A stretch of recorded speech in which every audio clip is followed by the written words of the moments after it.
Chapter 163. Execution of the Great Demon King, the terrifying sword venerable. All the swords and flying swords in the city were trembling, exciting the cultivators immensely. They even raised their swords, holding them aloft. It's the sword intent of Sword Venerable Fudao. Sword Venerable Fudao heard our call. This sword intent is indeed from Sword Venerable Fudao. With such vast sword intent, it should be able to contend with the six-headed sea dragon, right? Where is Sword Venerable Fudao? Could he be in the city? The city was in an uproar. Everyone was very excited. Clang! The sound of swords being drawn suddenly overshadowed the clamor of voices. Countless swords rose into the sky, their tips pointing upwards, all hovering at the same height. There were over 1,000,000 swords, and their light was so dazzling that it even outshone the falling snow. On the heavenly repair platform, Guzong stood up, and so did the other disciples, all gazing up at the swords in the sky. Xie stood on the eaves, looking up at the scene, with an expression of incredulity on the face of this mystic heart realm great demon. Such sword intent, Xie murmured to himself. Having come to the supreme sect for so many years, he had deeply felt the sword intent of Sword Venerable Fudao. He thought he had overestimated Sword Venerable Fudao, but now he realized the depth of his immeasurable power. Even though he had the third layer of the mystic heart realm cultivation, facing this sword intent made Xie feel insurmountable. Under the gaze of the entire city, over 1,000,000 swords flew towards the north, sword chi bursting forth, dispersing the falling snow between heaven and earth, unstoppable, disappearing into the horizon in the blink of an eye. The vast sky was cleaved in two, revealing a clear blue sky, a magnificent sight. Guzong's hair was blown askew by the strong wind as he looked towards the direction of the departing 1,000,000 swords, a smile appearing on his face, no longer with a frown as before. Six-headed sea dragon, can you withstand the strongest sword of the supreme sect? Great Jiang Dynasty, Northern Territory. Endless cultivators flew towards the north like a rain of arrows, a magnificent sight that scattered the falling snow in the sky. Looking in the direction they were flying, thousands of miles away, on the demon battlefield, the six-headed sea dragon had already leaped over the bottomless canyon. Countless demonic creatures leaped over the canyon, following him to massacre the territory of the human race. The six-headed sea dragon grasped a great cultivator of the mystic heart realm in his hand. No matter how the cultivator struggled, he couldn't break free from his grasp. Thousands of feet away, numerous great cultivators of the mystic heart realm kept casting spells, but unfortunately, their spells and divine skills did not cause any harm to the six-headed sea dragon, not even breaking through his armor. Rocks fell like a meteor shower, striking the demonic army, yet the six-headed sea dragon had no intention of protecting his subordinates. As he advanced, he threw the great cultivator of the mystic heart realm in his hand into his mouth, chewing as his six heads twisted around, scanning in all directions. Occasionally he would grab almost dead demons from the distance, swallow them in one bite, and blood rained down. Each of his mouths was stained with blood, a horrific sight. His posture was lazy yet dominating. The cultivators of the mystic heart realm felt utterly hopeless. They had never felt so helpless even when facing Butcher Immortal Jing from the Ephemera sect, because Butcher Immortal Jing had died too quickly then, whereas now they truly felt the might of a Mahayana realm being. Lu Lingjun stood on the back of the white spirit demon emperor, her hair disheveled, her right shoulder bleeding profusely, blood bubbling constantly. She looked at the six-headed sea dragon from afar with eyes full of unwillingness. We can't move him at all. If this continues, we could end up in his mouth any time. The white spirit demon emperor said despondently, without any of the bearing of a unification realm being. It now only wanted to flee from this place. Lu Lingjun took a deep breath, knowing that continuing the battle was hopeless and would only lead to pointless sacrifices. She harbored thoughts of retreating, and not just from the battlefield, but from this continent altogether. Just then, she seemed to sense something and suddenly turned her head, eyes wide with disbelief. Behind, the world was vast and covered in white. Snow obscured everything, and the snow mist blew towards her with the wind. Not only her, more and more cultivators felt something, all turning their heads to look. Liang Songhai, the master of the Tsungtian sect, blood-covered and disheveled, held a great cauldron in his right hand, emitting tens of thousands of green lights, sweeping across the battlefield. Blood flowers burst wherever the lights swept, but his attacks on the six-headed sea dragon had no effect. He suddenly turned sideways, eyes widened in shock, looking back. The six-headed sea dragon, advancing and feeding simultaneously, also seemed to sense something. All six heads turned forward. His six dragon faces twisted ferociously, roaring forward in unison. The dragon's roar shaking heaven and earth. Countless lower cultivation cultivators and demons bled from the 7 orifices, stunned by the roar. The six-headed sea dragon raised his hand, demon energy bursting from his palm, manifesting a giant bone knife out of thin air. He gripped the knife with both hands and slashed forward in fury. As the knife slashed out, demon energy surged like waves, transforming into black dragons that vied to reach the end of the world, sweeping heaven and earth. Any cultivator in the path was turned to ash on impact.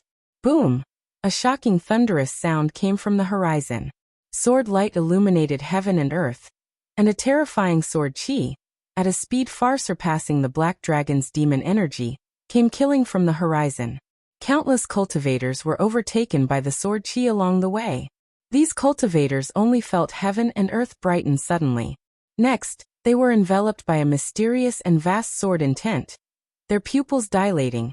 A multitude of swords surrounded by sword chi passing by them and forcefully entering their field of vision. Lu Lingjun, being of higher cultivation, reacted faster. Yet she was still overwhelmed by the countless swords. She didn't dare move, only able to watch the swords rush towards the six-headed sea dragon. Her beautiful eyes widened, full of shock. In merely the blink of an eye, over 1,000,000 swords converged into a gigantic sword chi, fiercely dispersing the black dragon demon energy, rushing headlong towards the six-headed sea dragon. The six-headed sea dragon reacted extremely quickly. After the slash, all 6 heads opened their mouths, spewing torrents of flames like a burning river sweeping the sky. Boom! The flames were shredded, and the massive demon body of the six-headed sea dragon was hit, forced to retreat repeatedly, flesh flying as if in a torrential downpour. After retreating 7 steps, the six-headed sea dragon stopped. The million-sword group had already pierced through his demon body, tracing an upward arc in the sky before halting. Countless cultivators and demonic creatures stared, trembling, as the demon energy dissipated and the dragon heads fell to the ground, raising clouds of dust. The terrifying demon body of the six-headed sea dragon was full of bloody holes, densely packed, horrifying. Its life force was completely extinguished. The sword intent of the Taitsung divine shocking sword forcefully eradicated its primordial spirit. A Mahayana demon core hovered among the 1,000,000 swords, the demon core of the six-headed sea dragon. Silence reigned over the world. Whether cultivators of the human race or demonic creatures, all gaped at the scene in shock. The nearly invincible six-headed sea dragon died just like that? Whoosh! Whoosh! Whoosh! The 1,000,000-sword group began flying towards the Taitsung dynasty, the sound of swords breaking through the air incessantly, shattering the silence. Sword Venerable Fudao. It's our supreme sex sword Venerable Fudao. A great cultivator shouted in ecstasy. It wasn't just him. Those cultivators who had experienced the sword intent at the heavenly repair platform were all excited, chanting the name of sword Venerable Fudao. Lu Lingjun looked up at the 1,000,000-sword group resembling a meteor shower, eyes full of complex emotions. The white spirit demon emperor beneath her feet was equally stunned, speechless. Kill! Liang Songhai shouted loudly, equally excited. At his command, the cultivators of the Tsangtian sect led the charge against the demonic army. Witnessing the death of the six-headed sea dragon, the demonic army immediately fell into disarray, fleeing in a panic. The demonic kings leaped up, fleeing back to the demon land at full speed. The vast sword group swept over mountains and lakes, watched by cultivators, commoners, and demons alike along the way. Great Jiang Dynasty, Taichun Dynasty, North Sea Mountains. Sage Xian Miao stood on a hillside, watching the sword group flying towards the horizon, confusion in his eyes. Moments before he had seen the 1,000,000-sword group flying north, and now they had returned so quickly? He watched the 1,000,000-sword group disappear into the horizon, then stood in place, pondering. During the flight, Guan appeared out of nowhere in the sword group, seized the six-headed sea dragon's demon core, then vanished. He returned to the Mystic Valley Pavilion, unnoticed, having been gone for 2 breaths' time. He used his divine sense to guide the Million Sword group back to the outer city. Drawing on his Nirvana realm memory and insight, he returned each sword to its owner, causing excitement throughout the city. Killing the six-headed sea dragon granted Guan 800 years of lifespan, far less than what an 8th-rank spirit tree provided. Guan picked up the Taoist Xuanchuan and calmed his thoughts. This intervention could potentially advance the demonic catastrophe. If the demonic catastrophe arrived sooner, he would have no choice but to embark on a mass slaughter to reach a lifespan of 10 million years early. He did not want to slaughter the masses and fall into demonic ways, but for survival, he had to lower his principles. In gaining lifespans, Guan constantly worried about excessive killing, forming inner demons or sins. Such occurrences were not uncommon in the immortal cultivation world. Hence, he preferred to extend life through plants whenever possible. Of course, he also feared that too much killing would attract unbeatable enemies.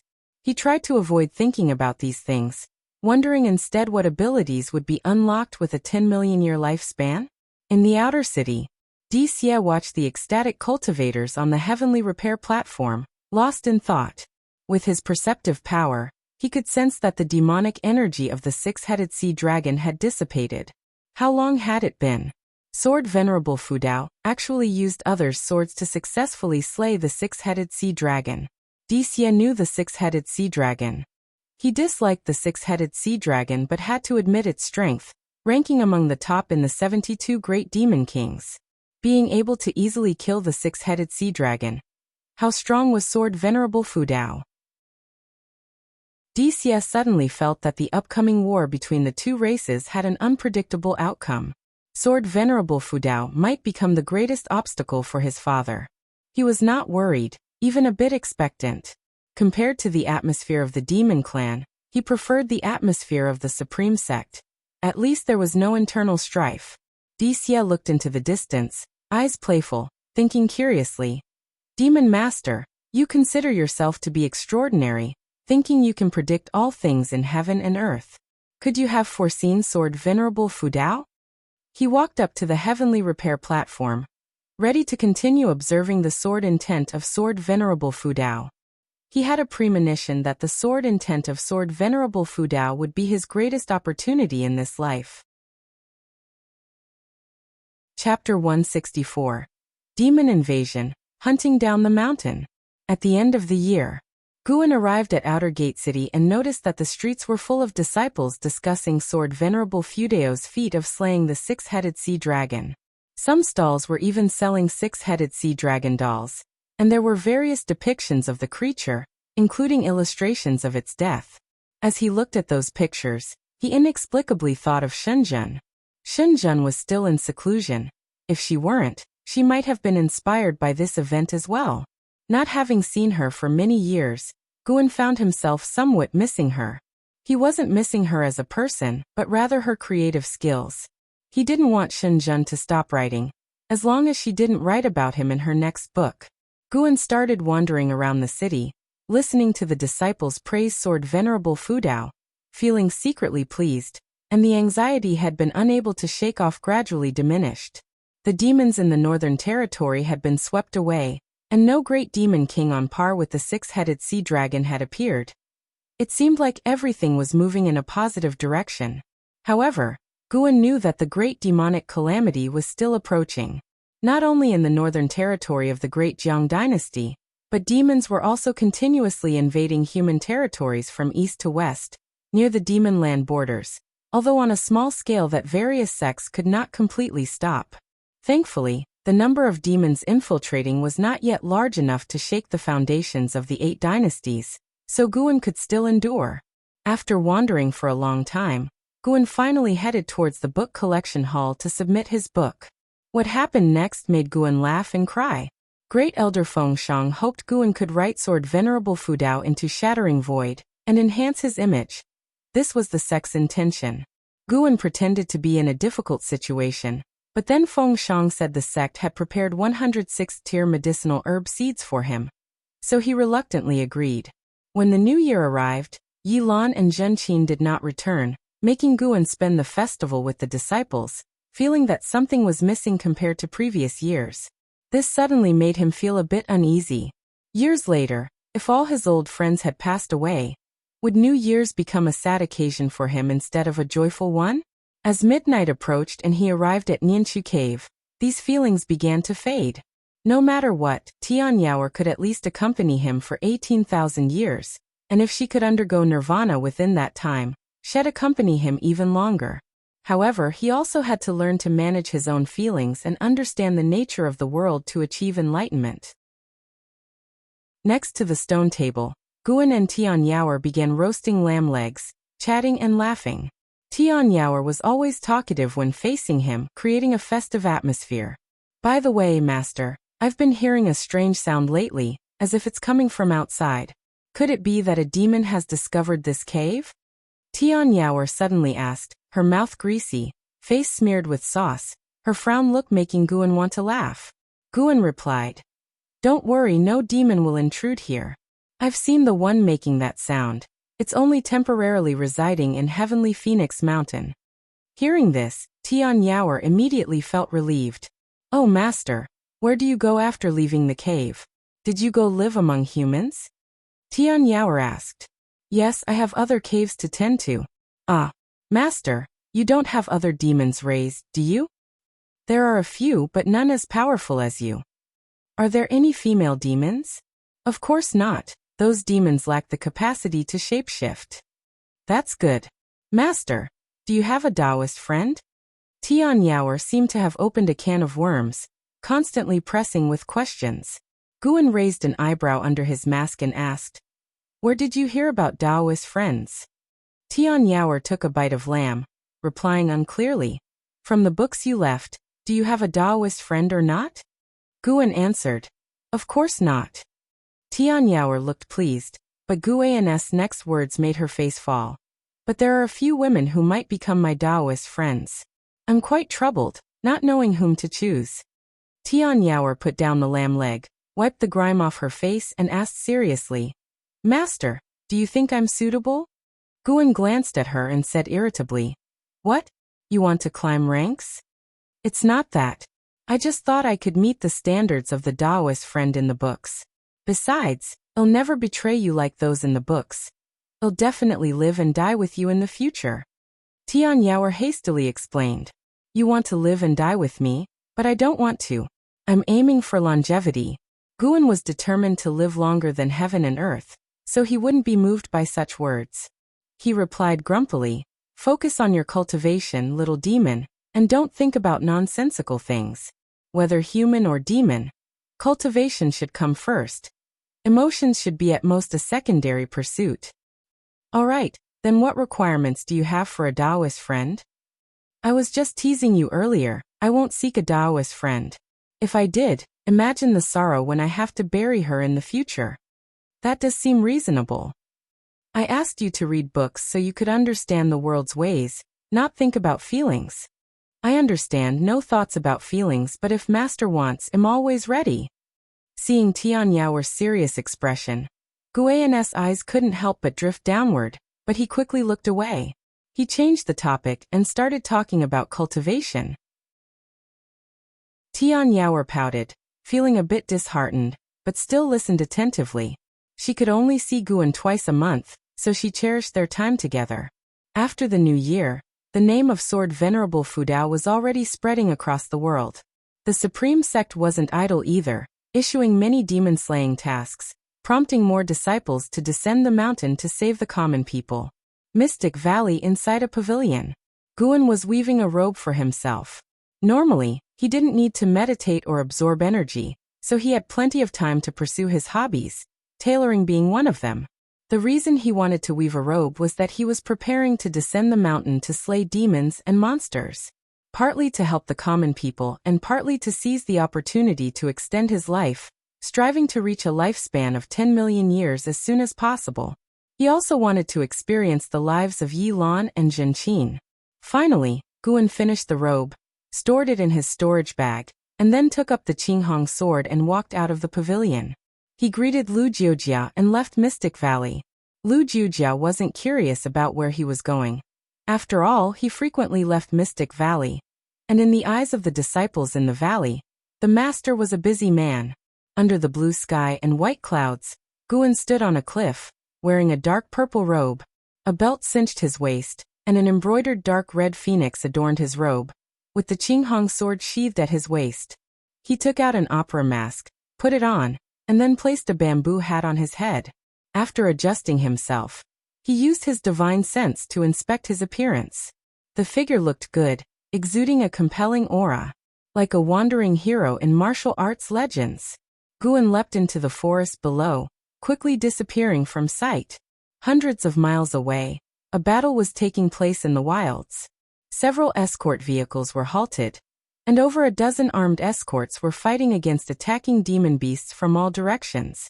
Behind the escort vehicles, there was a carriage with spooked horses neighing incessantly, inside which a mother and son clung to each other tightly. These armed escorts weren't cultivators. They were merely martial artists, no match for the demon beasts. Just as the escorts were about to despair, a strong wind swept through. Following that, a figure rushed out from the nearby forest, moving as swiftly as a hare, wielding a sword like the wind, cutting down one demon beast after another. In less than 3 breaths, all 9 demon beasts were dead. The escorts turned to look and could just barely make out an embroidered dark red phoenix on the figure's back. Before they could speak, the figure quickly disappeared. Amazing! That person must be a cultivator, right? Of course, how could a martial artist have such skills? Incredible. I couldn't even see how he made his moves. Me neither. I wonder which sect that cultivator is from. I tried to apprentice at the ancient sky sect when I was young, but got rejected due to a lack of spirit root. On the other side in the forest, hearing their discussion, Guan's lips curled up slightly under his mask. Saving people like this felt quite good, perhaps even matching the sense of accomplishment from slaying the 6-headed sea dragon. With that, Guan began his journey of hunting demons and monsters. He only killed those demons posing a threat to the common people, ensuring that every act of killing also saved lives. Saving one life could be more meritorious than building a 7-storied pagoda. Would this hold true in this realm? Anyway, Guan felt at peace. Killing one demon, saving one person. Good and evil balanced, he shouldn't be burdened with sin.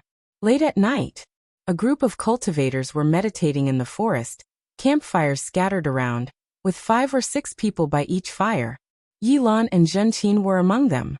Yilan was meditating, absorbing energy, while Zhenqin was discussing recent demon encounters and events in the immortal cultivation world with nearby disciples. I wonder what the 6-headed sea dragon looked like. I heard it ate 5 Mystic Heart Realm great cultivators alive. Zhenqin said softly, her face full of curiosity and fear. When she mentioned the 6-headed sea dragon, the other disciples instantly became excited, starting to talk about Sword Venerable Fudao. After slaying the 6-headed sea dragon, Sword Venerable Fudao's reputation in the immortal cultivation world had reached its peak. Everyone was curious about how powerful he truly was. No matter how strong the opponent, Sword Venerable Fudao could always kill them effortlessly.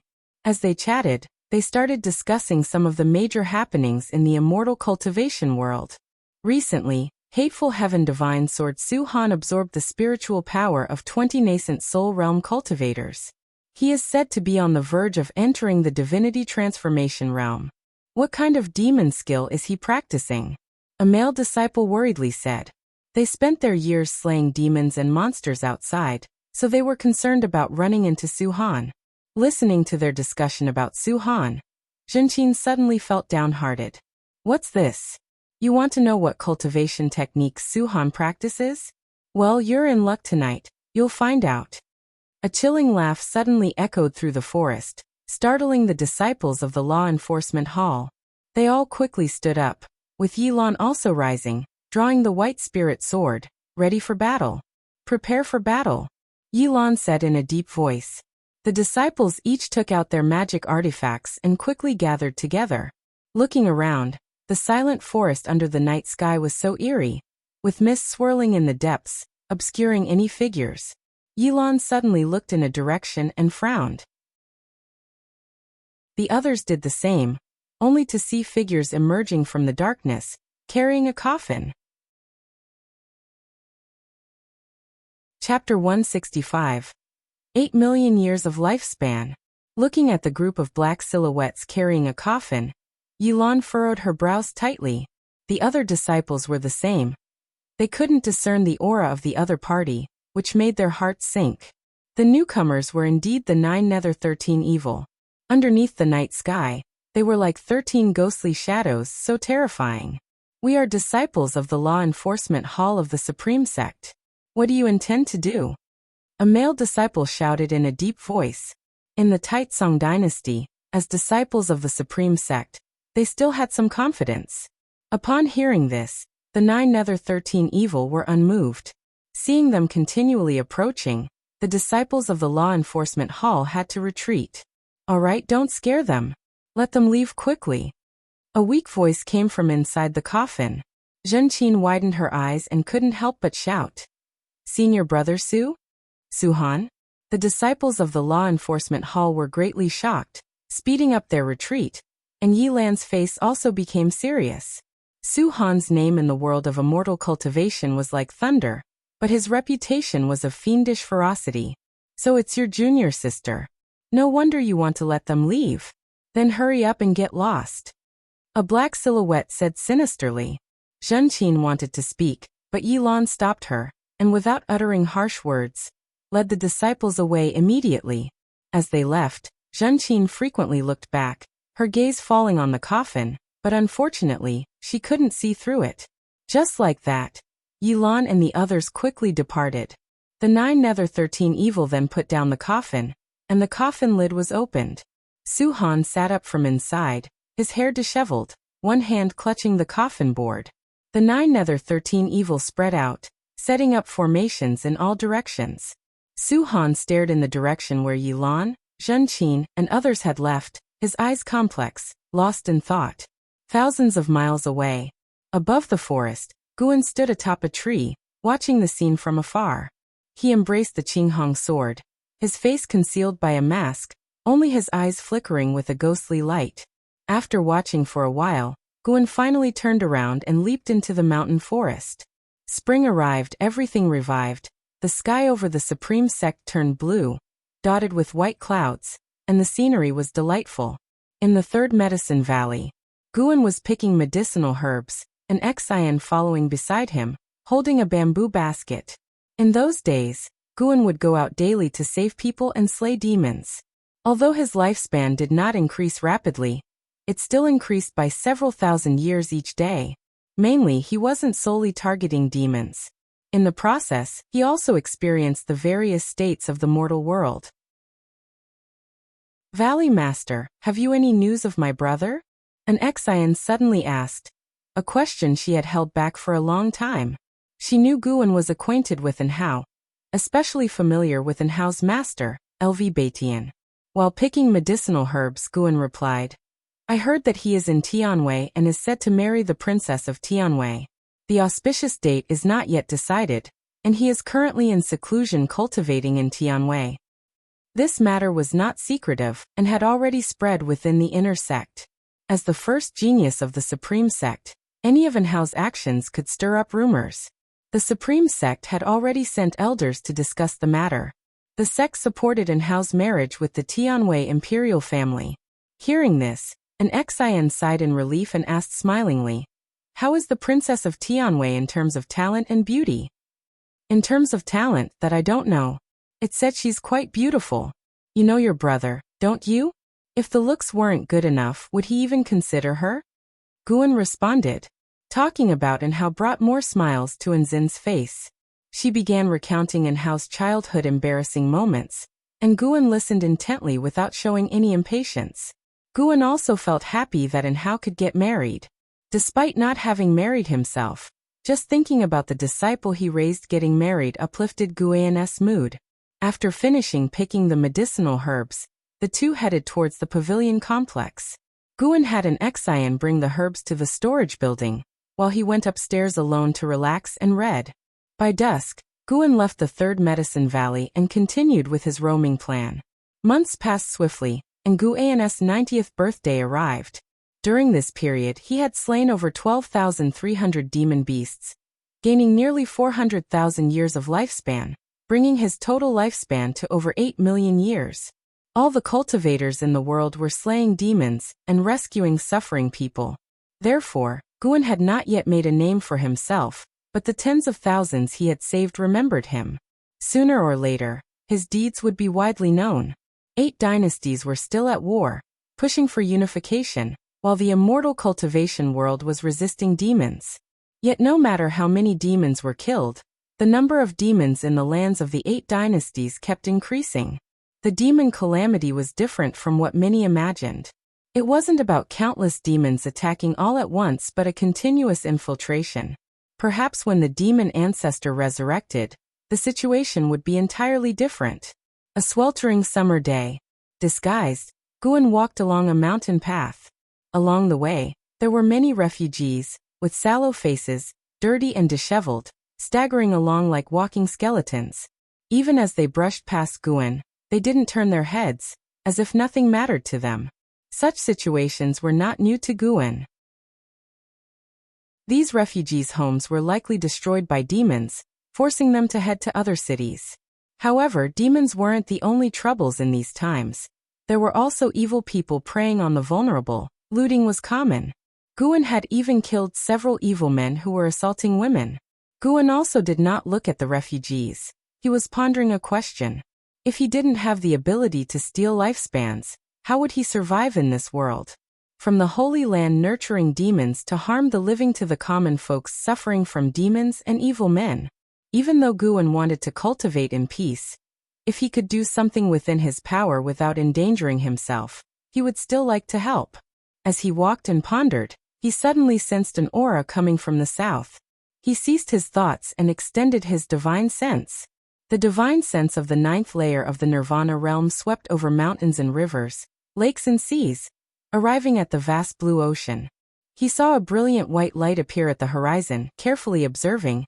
It was a series of white lotuses forming a staircase in the air, continuously extending forward, while the lotuses at the back disappeared. A Taoist was stepping on the white lotus steps, as if an immortal walking in the mortal world. Mahayana cultivator. Finally, a Mahayana cultivator returned. Guan felt relieved. If he had to face the demon calamity alone, he would indeed consider fleeing with others. Relying on a lone individual's strength to avert the calamity of extinction would certainly attract the attention of all factions in the 7 stars spirit realm, and those hidden forces. They would investigate him madly. Even if he hid deeply, he couldn't guarantee they wouldn't find him. This didn't align with his cultivation philosophy. He needed others to share the burden, so he could act with less pressure. Subsequently, Guan quickened his pace and continued his demon-slaying plan. He didn't kill every demon he encountered. He only targeted those attacking villages and people. If he could earn hundreds of thousands of years of lifespan each year, it wouldn't take more than 3 years for him to break through to the next realm. Guan had high expectations for the 2nd realm of the immortal path. The return of the Taoist Lord of Tsangtian sect. This news was like a bombshell, shaking the entire world of immortal cultivation. The news reached the Supreme Sect, and the disciples were thrilled. Legends about the Taoist Lord started spreading wildly in various cities.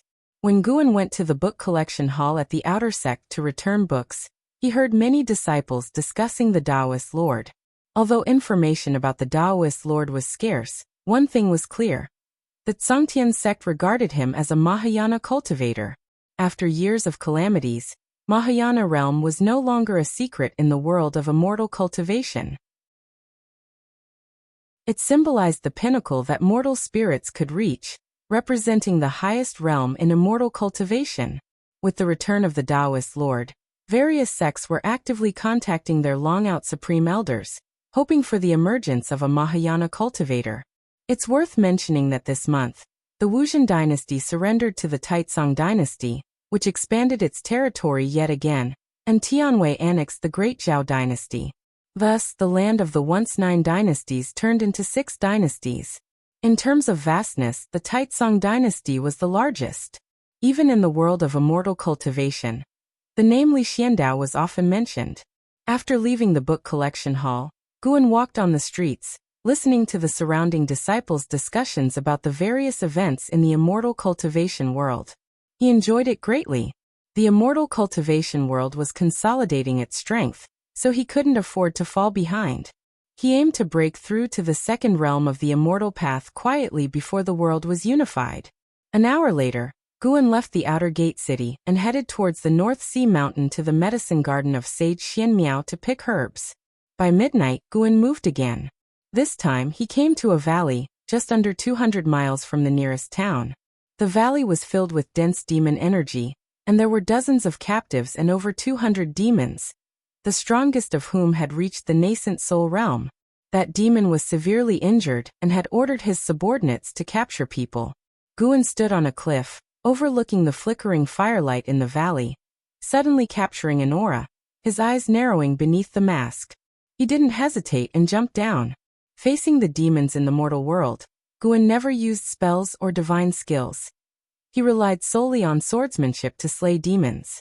After half an hour, in the valley, dozens of raggedly dressed commoners knelt on the grass, kowtowing to Guan. On the cliff face before Guan hung a huge cat demon, covered in blood, its demon body embedded in the cliff, with stones continually falling off. Besides that, surrounding Guan were the bodies of demons, a chilling sight. Guan said, "Hurry and leave." Upon hearing this, the commoners quickly got up and ran towards the valley entrance. Guan's gaze then fell on a shape-shifting demon beneath the cat demon's corpse, writhing on the ground. A woman suddenly turned around and said, "Benefactor, that demon was good to us, even trying to save us. Please don't kill him." As she spoke, the other commoners who were running away also stopped. Seeing the demon, they all spoke up, pleading for mercy. Guan waved his hand, and the commoners had to leave. The woman bit her lip and eventually left as well. Soon the valley fell silent. The shape-shifting demon beneath the cat demon staggered to his feet, looking more like a human than a demon. "Kill me if you want." Zhang Buku looked at the mysterious sword cultivator ahead, gritting his teeth, his eyes showing no fear. Chapter 166. The Appearance of the Green Hero. 9 masters under heaven looking at the shape-shifting demon in front of him. With a stubborn expression, Guan's memories were stirred. He recalled scenes of his time with his eldest senior brother, Zhang Chuanqiu. In his memory, Zhang Chuanqiu aged from youth to old age, representing the life of Zhang Chuanqiu. This shape-shifting demon was Zhang Chunqi's son, Zhang Buku. When they first met, Zhang Buku was just a boy, but now he had grown up. Seeing Zhang Buku in such a miserable state now, his eldest senior brother would surely feel heartbroken, wouldn't he? Guan thought so, and his thoughts began to drift. Zhang Buku's injuries were not inflicted by him. Before he intervened, Zhang Buku was being bullied by demons.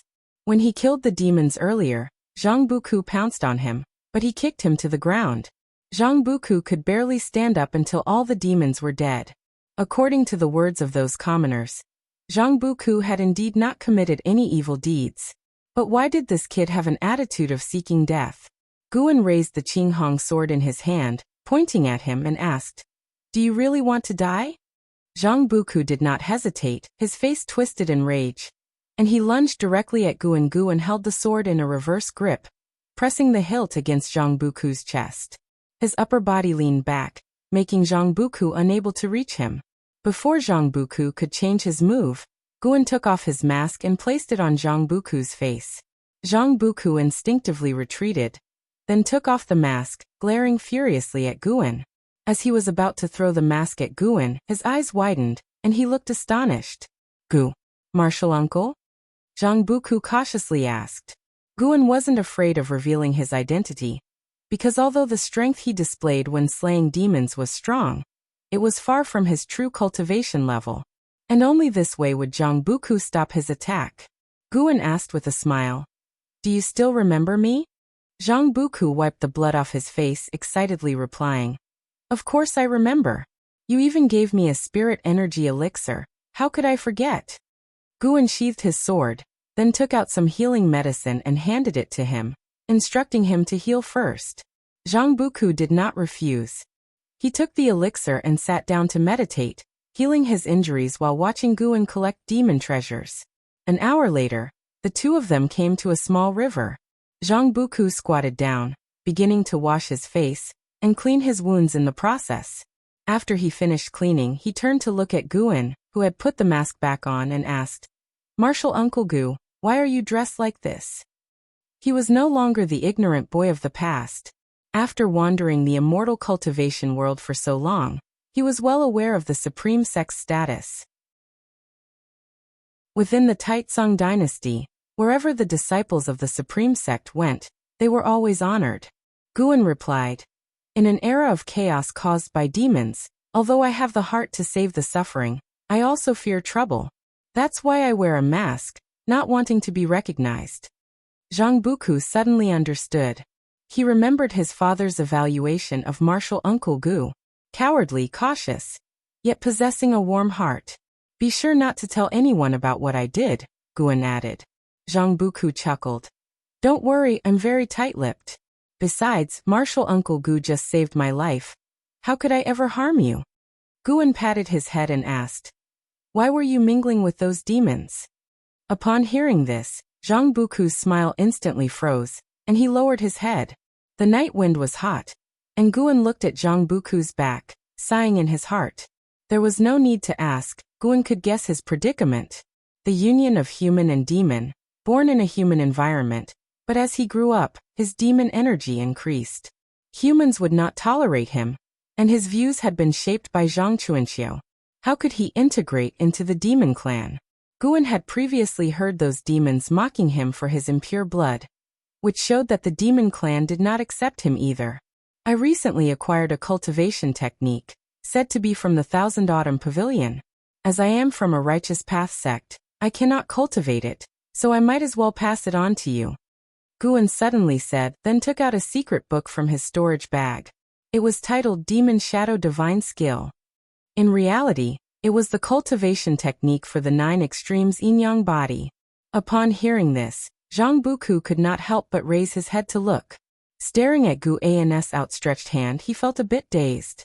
At 66 years old, only this martial Uncle Gu had cared for him without expecting anything in return. He stood up, hesitating. Guan directly stuffed the secret book into his arms, saying, "Take it, and remember, do not tell anyone that I gave it to you." Zhang Buku took a deep breath. He raised his eyes to look at Guan and asked, "Martial Uncle Gu, do you think I am human or demon? Why can't either humans or demons accept me?"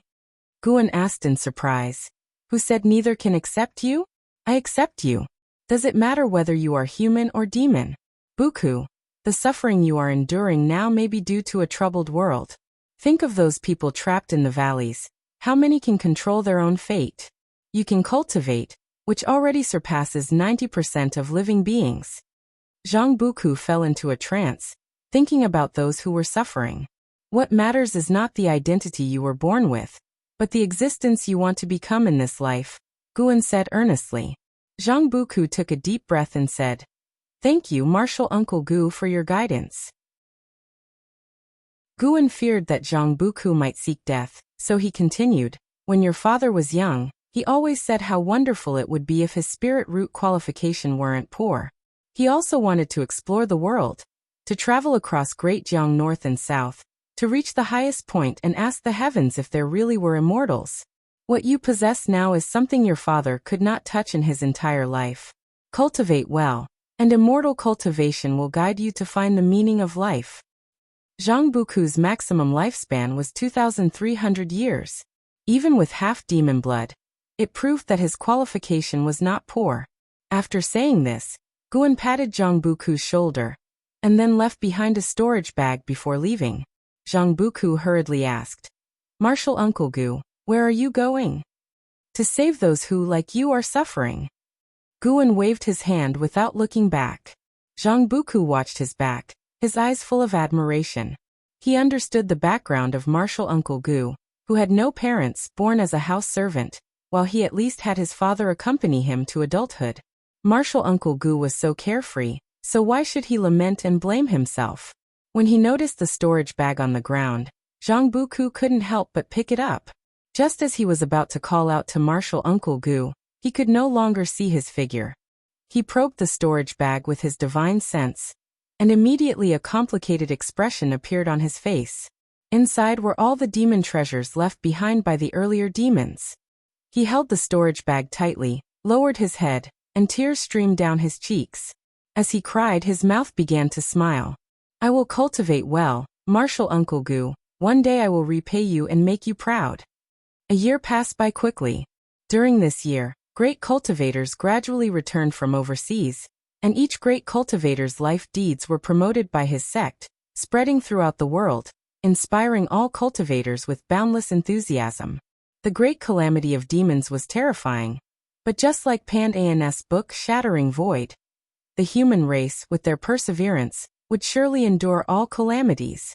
Over the past year, Guan had led a fulfilling life. In the time not spent picking medicinal herbs, he went down the mountain to save the suffering. If he encountered bullied demons, he would also help them. Gradually, a legend arose among the people about a swordsman, who is now called the Green Hero. Later, somehow, this legend evolved into simply calling him Green Hero. In the Mystic Valley, in front of the pavilion, Guan was sparring in swordsmanship with Chu Jingfeng. Yilan watched from the side. Eventually, Guan barely defeated Chu Jingfeng.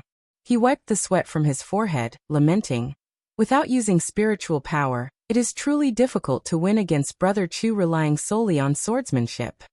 Chu Jingfeng panted heavily and smiled. Your swordsmanship is excellent. I don't mind losing. Though he lost, he wasn't discouraged because Guan's victory wasn't easy. Afterward, he took his leave, not wanting to disturb Guan and Yilan. Guan took Yilan upstairs. Once inside, Guan went to wash his face first. Yilan closed the door, walked to the desk and began to speak. Recently, more and more demons are appearing at the borders of the 5 dynasties. There's even a great demon in the mystic heart realm. It seems that the death of the 6-headed sea dragon did not deter the demon land. Over the year, the Chentang dynasty had merged into the Great Jiang dynasty, and the world was short of another dynasty. I have received information that there are 72 great demon kings in the demon land, and the 6-headed sea dragon was just one of them. When the true great calamity of demons arrives, I don't know how the human race will resist. I think relying solely on the 9 great cultivators in the world is far from enough, Yilan said, full of worry. The title of 9 great cultivators was a name proclaimed by the Supreme Sect, including the Taoist Lord of Tsangtian Sect, the Taoist of Immortality of 3 Pure Ones Mountain, and the Sword Venerable Fu Dao of the Supreme Sect. With the title 9 great cultivators spreading, the immortal cultivation world's morale was greatly boosted, and the Supreme Sect was frequently mentioned as a result. LV Baitian had thoroughly studied the techniques Guan had taught him. Guan turned and smiled. The strength of the immortal cultivation world is at least continuously improving, which is a good thing. As long as there is hope, it is fine. Yilan added. It is said that above the 72 great demon kings, there are even more terrifying existences. It is unknown what the demons in the demon land are planning. Don't think about those things. You and I cannot change the grand trend of the world. All we can do is go with the flow and survive. Guan comforted her. Yilan nodded, saying, if the great Jiang does fall, brother, let's go south and head to the sea. I've been making preparations. Although the ocean is dangerous, at least it's a way out. If we can find a small island to live on in the future, even if it's only for 10 or 20 years, it wouldn't be a wasted life. Guan smiled and asked, what kind of life would that be? Just the 2 of us? Wouldn't that be boring? How could it be boring? We would work at sunrise and rest at sunset. I have many ways to amuse you. Yilan raised her eyebrows at Guan as she spoke, her gaze truly making Guan's imagination run wild. Guan gave a mock cough and said, if it really comes to that, then it can only be so. After hearing this, Yilan became excited and started talking about the resources she had been preparing. Watching her smile, Guan thought to himself, you can rest assured, sister. I will not let you wander aimlessly. Guan's lifespan had already exceeded 9,300,000 years, getting closer to the 10 million mark. This year, if he made an effort, there's a chance he could accumulate a lifespan of 10 million years by the end of the year. For his sister, he had to test the edge of the great calamity of demons. Chapter 167 Breakthrough of 10 million years lifespan. The clouds churned ominously, the sky was darkened, the ground below crisscrossed with rivers of lava. From a high vantage point, it seemed as though the earth had cracked open, with a searing hot air filling the space between heaven and earth, and a demon fog swirling with embers. Volcanoes stretched endlessly into the horizon, some still erupting. Within the mountains, countless demons twisted and soared. Fish even leaped from the lava, causing bones to rise and fall. Upon the peak of a majestic volcano stood an altar. Seated atop the altar in meditation was a man in a black robe. The robe was vast, his long hair giving the impression that the black robe covered 1/3 of the altar's surface. A snake-like tail, covered in black scales, extended from beneath the robe, draping over the edge of the altar. In front of the black-robed man, a giant skeleton held a bronze mirror, inside which demon energy surged, as if thousands of evil ghosts struggled to break free. A great demon with a tiger's head and a human's body flew in on a demonic cloud, landing beside the altar. Demon Master, His Majesty the Demon Emperor is preparing to go to the ancient tomb of the demon ancestor. He asks if you will accompany him? The tiger-headed demon bowed respectfully as it inquired. The black-robed man on the altar was the Demon Master, a figure within the demon land second only to the Demon Emperor in power. With an air of indifference, the Demon Master replied, "Tell His Majesty my divination is at a critical juncture. I cannot accompany him." The tiger-headed demon continued to ask, "His Majesty wants to know what he should do if the demon ancestor regains consciousness earlier than expected. Assure His Majesty that the soul of the demon ancestor is merely a shell. Its spiritual wisdom has been eroded by heaven and earth. Without finding a suitable soul, it's impossible for him to be resurrected." "But His Majesty needs an answer." The tiger-headed demon hesitated. Hearing this, the Demon Master became silent, and his tail ceased its movement, increasing the tiger-headed demon's tension. After a long while, the Demon Master said in a low voice, "If he indeed regains consciousness, have His Majesty destroy him." "As you command." Relieved, the tiger-headed demon bowed deeply and departed immediately. Once the tiger-headed demon disappeared into the horizon, the Demon Master slowly raised his head, revealing a nightmarish face. Half of it was just bare bones. His eyeballs seemed on the verge of falling out, and 2 dagger-like fangs protruded from his mouth. With blood-red pupils, he gazed into the bronze mirror ahead, mumbling to himself, "Why have the fates changed?" In the late autumn, in the book collection hall of the inner sect, Guan arrived on the 3rd floor and found Elder Su Lu, asking, "Recently, a batch of disciples from overseas has returned, including a supreme elder. Is there an ocean map available?" Su Lu raised his eyes to look at him, smiling as he said, "You've already asked 3 times. It seems your patience has paid off." He opened a drawer, took out a jade scroll, and said, "The map is here. Use your divine sense to read it, but you can't take it away. You have to look at it here." "Thank you, Elder." Guan quickly expressed his gratitude, then picked up the jade scroll and walked to a nearby chair. He did not fear suspicion. If anyone investigated, he could present himself as Pan, and Pan An's justification would be sufficient. Gu An's lifespan was already 9,995,000 years, just 5,000 years short of the 10 million year mark. In his current situation, 5,000 years of lifespan was no problem at all. If he waited a month, he would achieve it slowly, or he could expedite it by harvesting heavenly treasures from the Star Master Cave. Sitting down, Guan focused his divine sense into the jade scroll. Soon he saw the vast ocean from a high perspective, seeing the edge of the Taitsong dynasty, leading down into the ocean. The edges of the map were shrouded in dense fog, signifying the unknown. From a macro view, the ocean seemed devoid of landmasses larger than this continent, with only islands of various sizes, some as large as the Taitsong dynasty. When he focused his divine sense on a particular point, the view zoomed in. allowing him to see detailed scenes of that part of the ocean, including mighty waves and the silhouettes of sea demons. The cultivator who created this jade scroll likely had a very high cultivation level, perhaps even a supreme elder? An hour later, Guan withdrew his divine sense, stood up, and returned the jade scroll to Su Lu, sighing, "The ocean is truly vast." Su Lu placed the jade scroll back in the drawer, smiling as he asked, "You're studying ocean maps. You're not planning to escape, are you?" Guan responded righteously, "How could that be? I believe the Supreme Sect can overcome the great demon calamity. Why would I flee? I am merely curious about this world." "Really? Quite a few people have asked me for ocean maps lately, even true disciples. I thought the Supreme Sect was about to disband." Su Lu chuckled.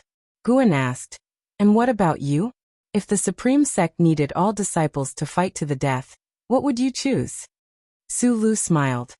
"This old bag of bones is ready to be buried within the Supreme Sect. I've even prepared my tombstone." Guan couldn't help but show a look of admiration. After chatting for a while, Guan bowed and took his leave. After descending the stairs, a figure emerged from the staircase leading upstairs. It was a masked woman, dressed in simple robes, her hair wound into a bun by a wooden hairpin. She approached Su Lu. Su Lu raised his hand in greeting, smiling as he asked, "Senior, what do you need?"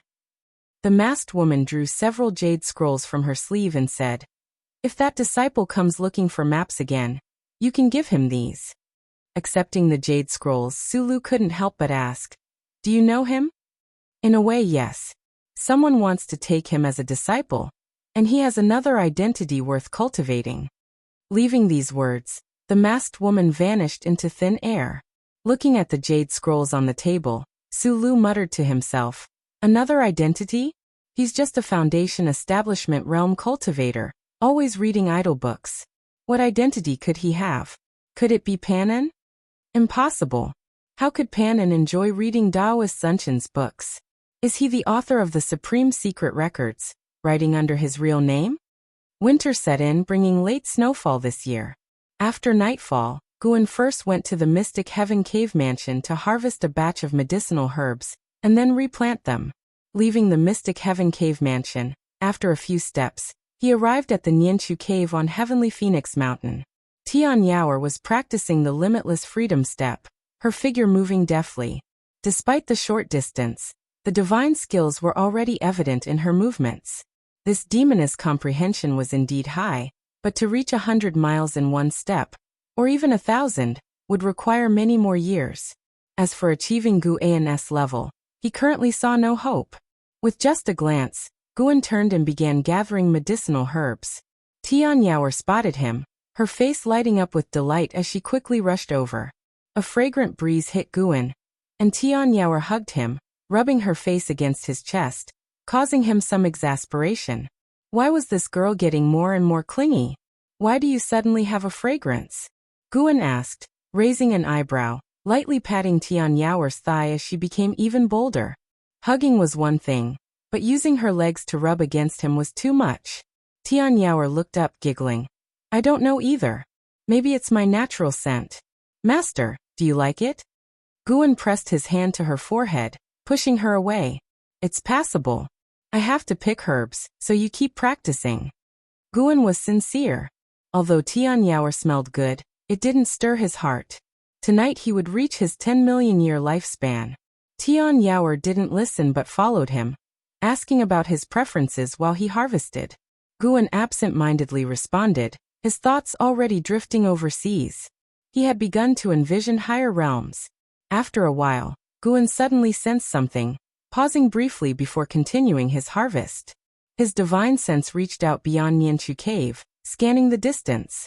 In the darkness, demon fog swirled, and beyond the mountains, colossal creatures moved. Upon closer inspection, he saw a group of cultivators besieging an ancient species 1,000 feet tall, causing the earth to tremble.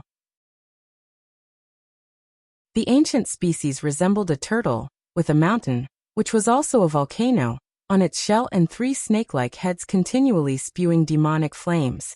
Among the besieging cultivators, someone familiar caught his eye. Ji Xiaoyu.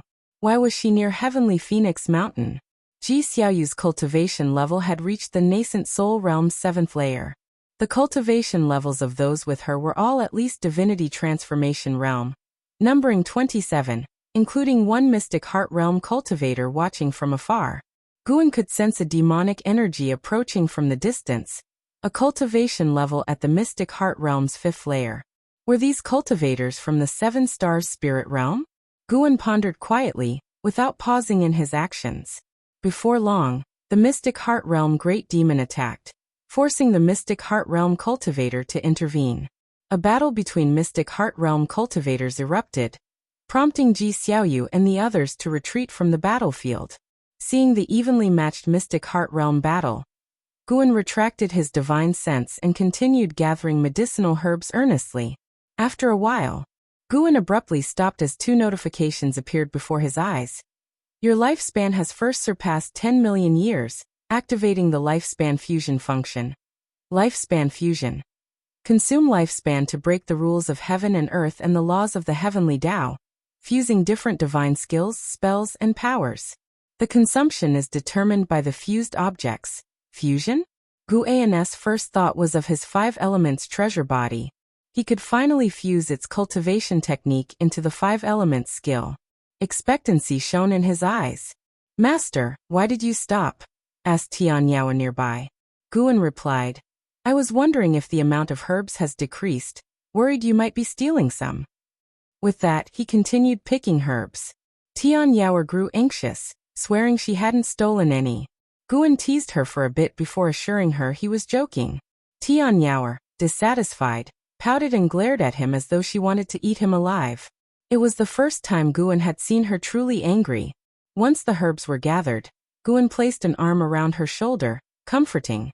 Don't be mad. Later, I'll teach you a powerful spell. Tianyao pouted.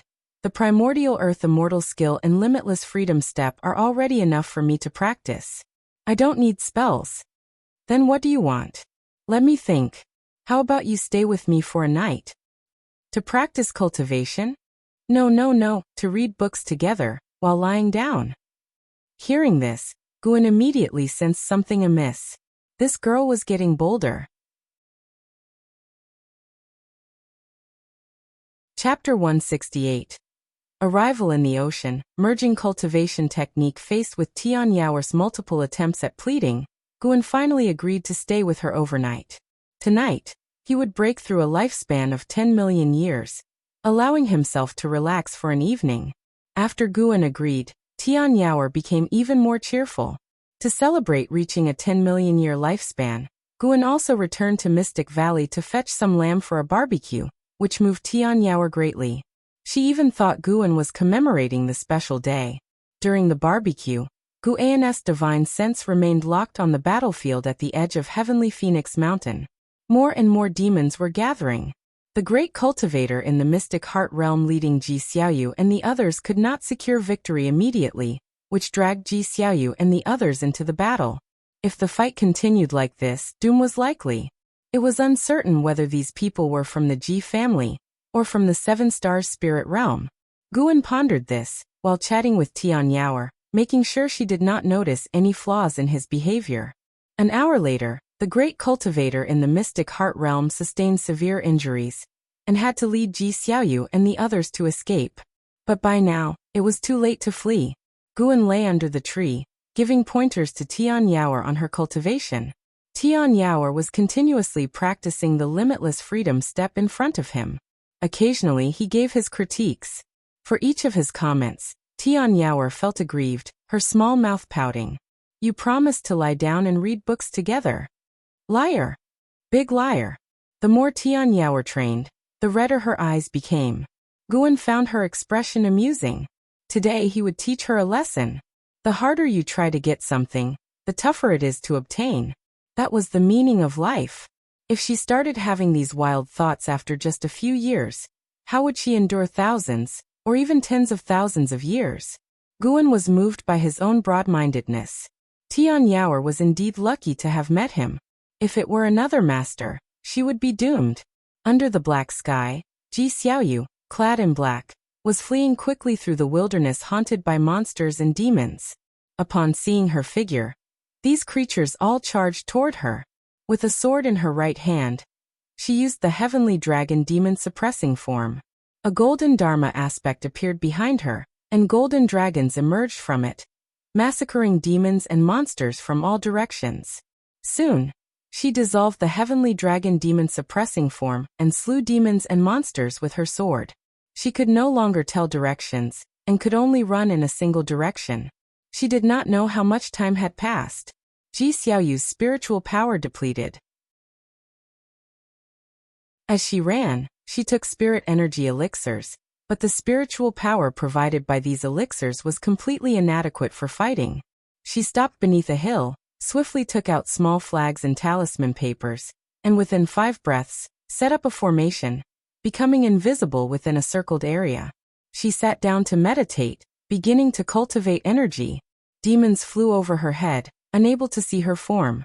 However, the ground began to tremble, rocks jumped up, making Ji Xiaoyu open her eyes and frown. From her viewpoint, a colossal figure loomed behind the mountains, faintly discernible. It was a giant demon in shape-shifting form, with a human-like body and a lion's head. Its long mane twisted like tendrils, horrifyingly menacing in the dark night. "Where do you think you're escaping to, little lady?" A cold, violent voice rang out, followed by a storm that swept through the mountain wilderness, kicking up waves of dust. After the gust hit Ji Xiaoyu's formation, the airborne rocks and currents avoided the formation, which highlighted its outline instead. Ji Xiaoyu stared at the approaching giant demon silhouette with a calm expression, without a trace of fear in her eyes. She merely sighed softly, and a faint golden mark appeared on her forehead. Before long, the terrifying giant demon arrived in front of her. He squatted slowly, the cloud-like sea revealing his lion head with sharp fangs, blood-red eyes, and a mane, like flames from hell, blazing fiercely. Suddenly, the terrifying giant demon stopped. He raised his eyes to look behind Ji Xiaoyu. The golden mark on Ji Xiaoyu's forehead had expanded, covering her entire forehead like a complex network of lines. She sensed something and turned to look. On top of the hill behind her stood a figure, a man in purple clothes with a mask on his face, standing against the wind. She was secretly startled, not having noticed the other approaching.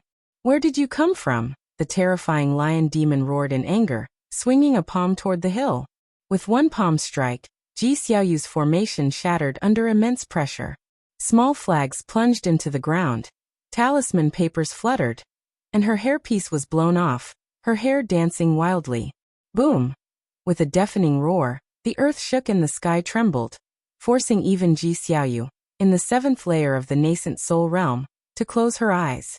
When the unsettling aura dissipated, she opened her eyes to find the terrifying lion demon left with only his upper body, blood raining down.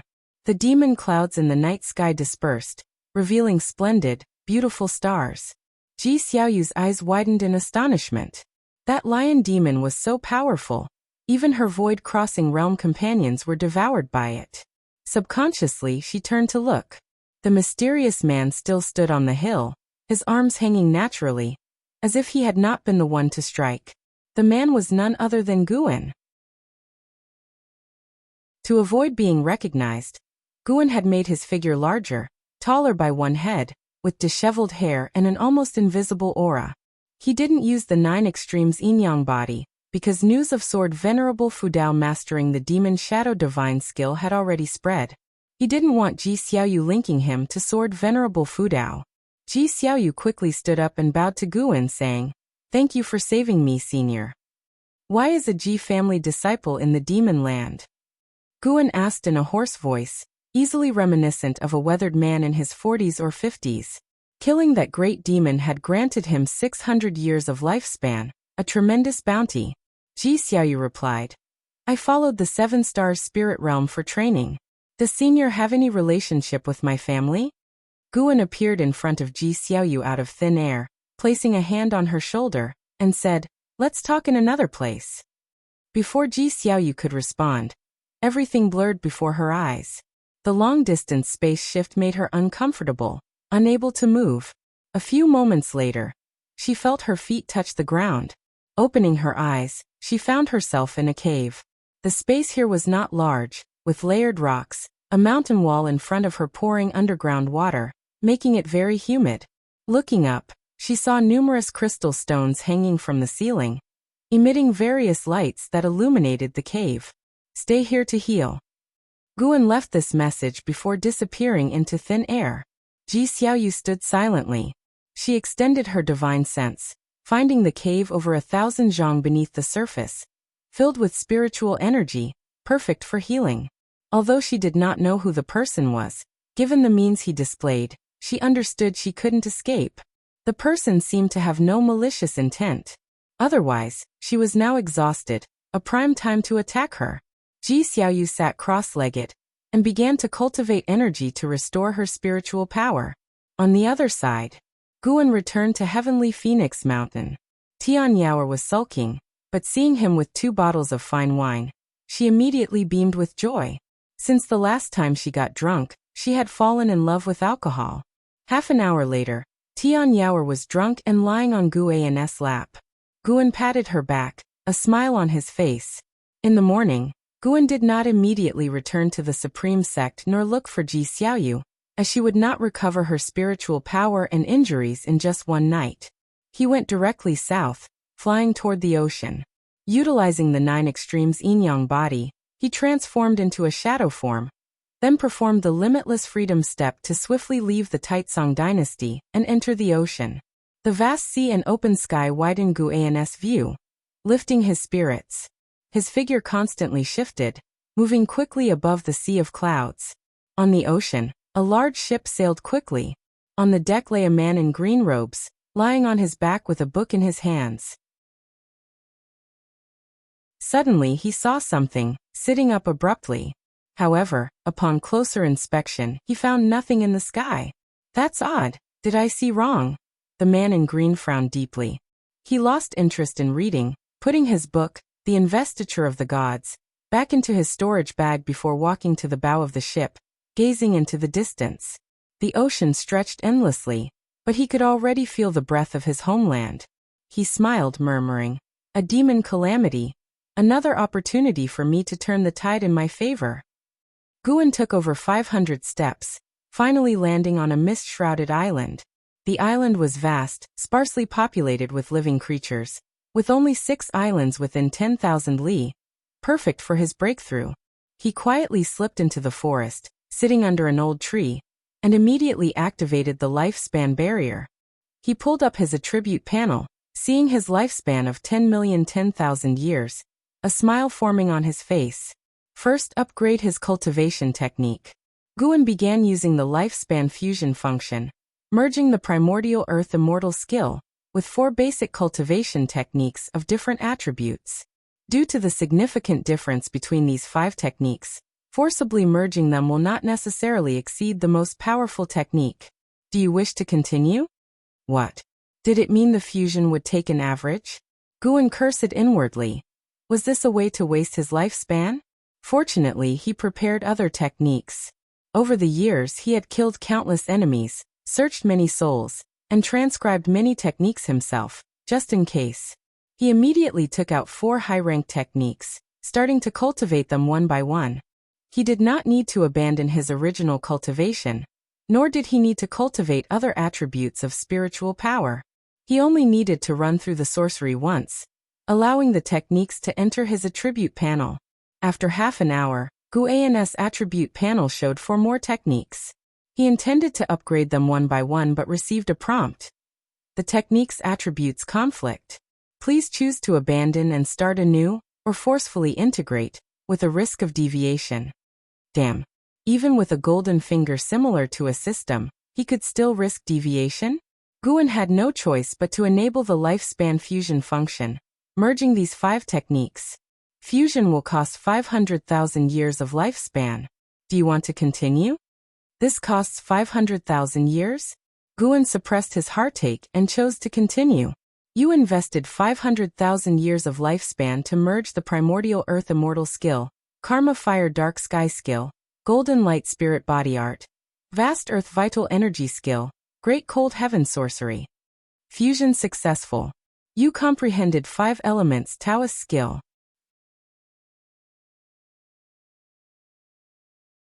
Chapter 169 Breakthrough to the ninth layer of the loose immortal realm. As the prompt indicating successful fusion fell, a massive memory wildly surged into Guan's mind, plunging his consciousness deep into it. Earth spirit energy rose. The ground turned into a sea of chi, and five-colored spiritual energy swirled around his body like a whirlwind. The spiritual energy of the entire island started to rush toward him, causing the mountains and forests to sway, and all the living creatures on the island to be startled and flee. Guan immersed himself in the cultivation memories, forgetting about the outside world. An ancient hour later, he slowly opened his eyes. Through the lifespan barrier, he saw the woods shaking violently and thunderclouds rolling in the sky, as if he had suddenly moved from morning to evening. He savored the profoundness of the five elements Taoist skill, his heart filled with joy. The sorcery of the five elements was indeed formidable. The five elements created heaven and earth. Although the attributes of heaven and earth were more than the five elements, the five elements were the most fundamental. The five elements evolved into heaven and earth evolved into more attributes and rules.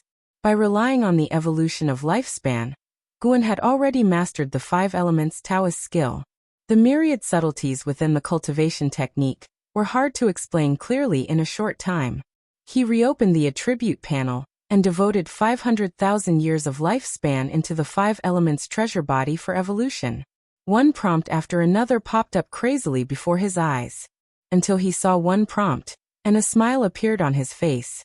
You have comprehended the true meaning of heaven and earth for 350,000 years, and received the tempering of heaven and earth true meaning in your physical body. Your root bone has transformed, and your five elements treasure body has advanced to the innate Taoist body. The following 150,000 years were all for enhancing the innate Taoist body, but the innate Taoist body did not advance further. As the earth spirit energy surged into Guan's body again, he decided to continue devoting his lifespan, at least to undergo another transformation in his physique. He devoted 10,000 years after another. After 370,000 years, his innate Taoist body successfully advanced to the mystic holy body. The speed at which earth spirit energy poured into his body accelerated, plunging him into an indescribably wondrous state. At that moment, a powerful divine sense swept over the island. Nirvana realm. Guan was secretly shocked. There were indeed immortal path realms hidden overseas. The continent he was on was just a small corner of heaven and earth.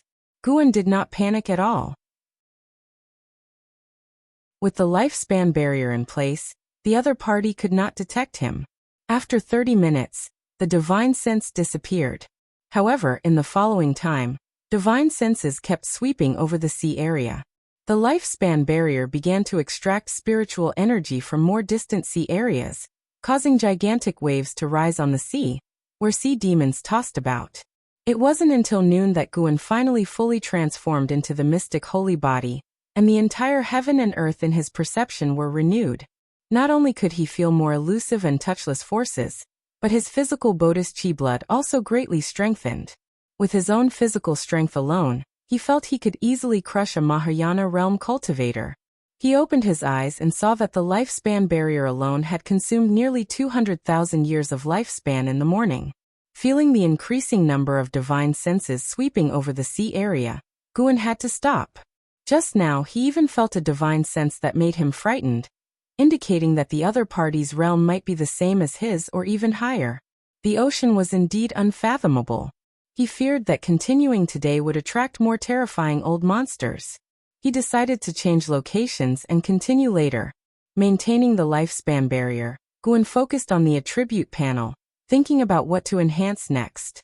The cultivation technique could be upgraded another level, and he could choose one divine skill or ultimate skill, as there was no need to enhance too many combat methods at one time. The many divine skills, spells, and ultimate skills he possessed were already very advanced. Each alone was rarely seen in the world. It wasn't until evening that Guan left the island, heading quickly eastward. He took 500 steps of the limitless freedom step continuously before stopping. This time, the island he stayed on was very small, with no demons, only creatures without spiritual wisdom. Guan activated the lifespan barrier, and after sitting down, pulled up the attribute panel. He devoted 200,000 years of lifespan into the 5 elements Taoist skill. However, this effort did not allow the 5 elements Taoist skill to advance, so he devoted another 200,000 years of lifespan, yet still failed.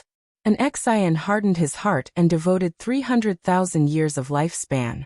Finally, the 5 elements Taoist skill evolved, advancing to the heaven and earth primordial skill. Mastery realm.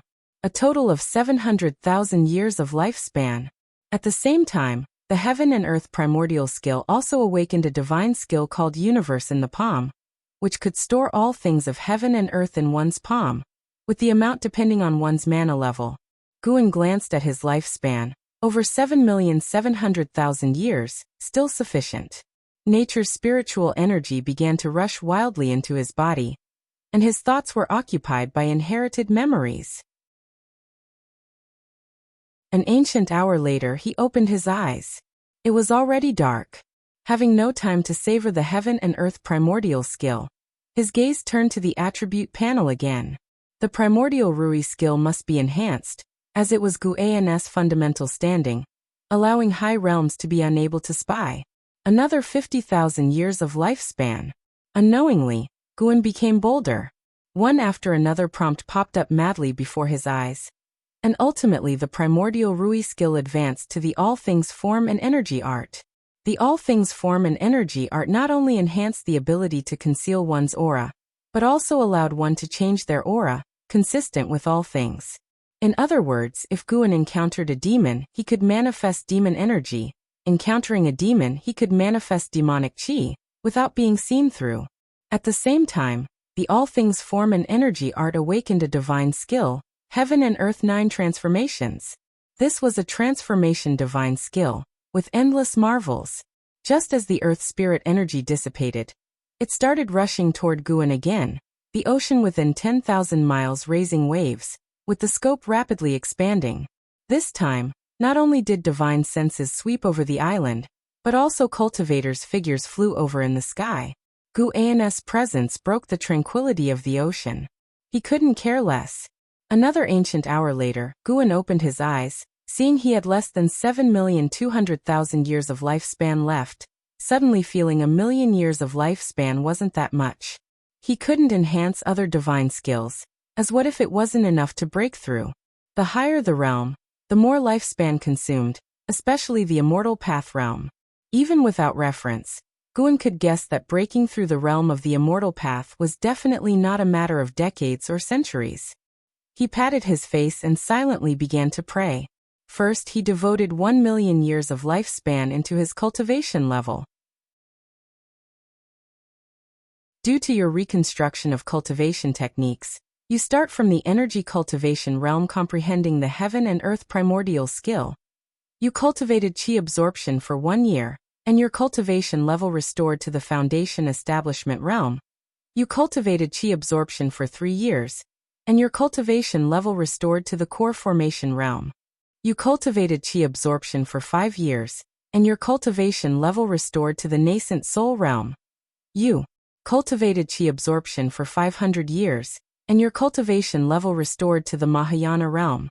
You cultivated chi absorption for 5,000 years, and with great accomplishments in the heaven and earth primordial skill, you forcefully attacked the loose immortal realm and started tribulation crossing. But you did not endure the 5 mystical heavenly tribulation of the heavenly Tao. Tribulation crossing failed.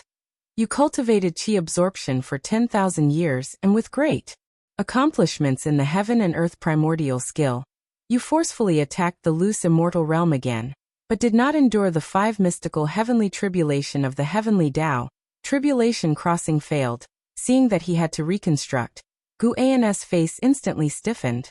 Fortunately, he only took 5,000 years to start attacking the second realm of the immortal path. The combination of the heaven and earth primordial skill and the mystic holy body was terrifying. One must know the lifespan evolution consumed more lifespan than real-time cultivation. Why more? Because it needed more lifespan to evolve the cultivation process and quickly transform spiritual energy into his cultivation level. This time-compressed process naturally generated additional lifespan consumption. Guan gained infinite confidence in his current skill and foundation. 5,000 years for one tribulation crossing? Piece of cake. Failure, failure, failure. A series of failure prompts appeared before Guan's eyes, and he remained unfazed, as he still had plenty of lifespan left. The cultivation speed had increased, but tribulation crossing was a different matter. Guan was already prepared for many failures. 1,000,000 years of lifespan was enough for him to fail 200 times. Couldn't be that unlucky, could he? As Guan watched, his face really did darken. What exactly was the 5 mystical heavenly tribulation of the heavenly Tao? Why was it so outrageous? Guan thought of the previous heavenly tribulations he had endured. He had found no relevant records in the book collection pavilion. Others faced various minor heavenly tribulations, but for him, every heavenly tribulation seemed incredibly terrifying. He suspected it had to do with his physique and cultivation technique. Enhancing physique and cultivation technique, although it could accelerate cultivation speed, also increased the difficulty of tribulation crossing. Immortal cultivation was truly defying the heavens. However, during the evolution cultivation, he purely relied on himself to cross the tribulation without any assistance from external items, so it didn't matter if he failed. As long as he could break through, no matter how much lifespan it cost, it was worth it. 1,000,000 years of lifespan successfully went down the drain. It couldn't be said that way. At least his mana transformed from the wood attribute Dharma power of the primordial earth immortal skill to the 5 elements Dharma power of the heaven and earth primordial skill. Just this alone made him several times stronger than before. As Guan consoled himself, earth spirit energy surged into his body again. This time his thoughts were not influenced, so he continued to devote lifespan for evolution cultivation. Another 1,000,000 years. Failure. Failure. Failure. Guan's expression became serious, starting to visualize the scenes of tribulation crossing failure, which must be extremely dangerous. He worked hard to evolve himself. You cultivated chi absorption for 450,000 years, and with great accomplishments in the heaven and earth primordial skill, you forcefully attacked the loose immortal realm, started tribulation crossing. You endured the 5 mystical heavenly tribulation of the heavenly Tao. Tribulation crossing succeeded, and your cultivation level broke through to the first layer of the loose immortal realm. You cultivated chi absorption for 450,003,000 years, and your cultivation level broke through to the second layer of the loose immortal realm. You cultivated chi absorption for 500,000 years, and your cultivation level broke through to the 9th layer of the loose immortal realm. You cultivated chi absorption for 560,000 years, and with great accomplishments in the heaven and earth primordial skill, you forcefully attacked the wandering immortal realm, started tribulation crossing, but did not endure the yin-yang yellow 5 emperors tribulation. Tribulation crossing failed. The constant failures began again. However, seeing himself reach the 9th layer of the loose immortal realm, his face beamed with joy. The difficulty of cultivating the loose immortal realm was certainly higher than the nirvana realm, but the lifespan Guan spent hadn't increased. One had to know it took him 5,000 years of lifespan to go from the 7th to the 8th layer of the nirvana realm. From the 1st to the 2nd layer of the loose immortal realm, it only took 3,000 years of lifespan, clearly showing the power of the mystic holy body and the heaven and earth primordial skill. However, reaching higher realms did need more lifespan, which was normal, and Guan could accept it. When all the prompts ended, Guan still hadn't endured that damned yin-yang yellow 5 emperors tribulation. Guan looked at his remaining lifespan of 5,000,000 years, his mood restless.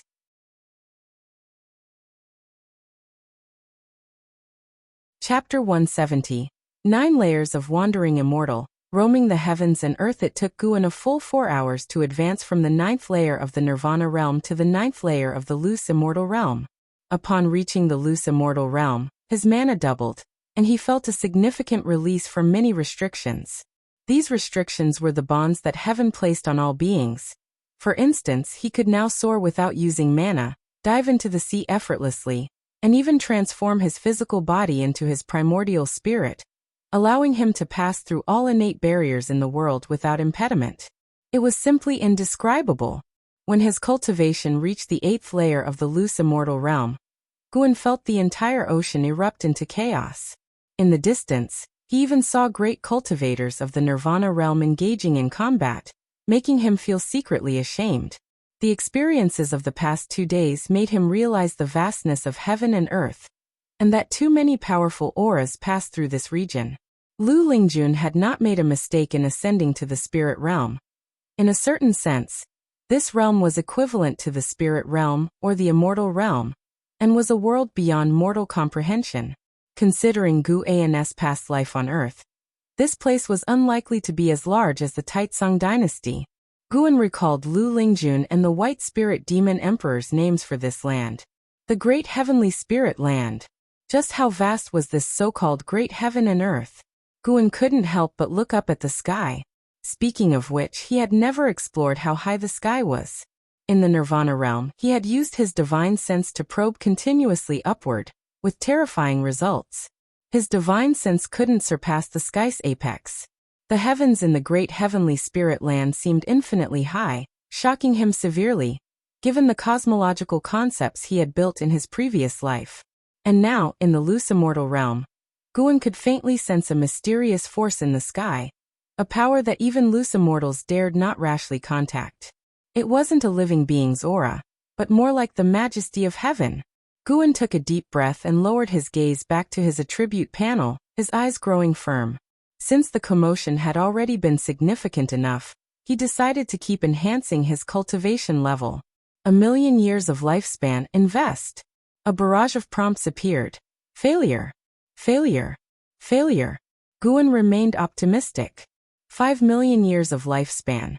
Can't I break the Yin-Yang Xianhuang 5 Emperor's tribulation? I don't believe it. Just as this thought arose, his entire 1,000,000-year investment in lifespan failed to pass the tribulation. His expression unchanged, he invested another 1,000,000 years.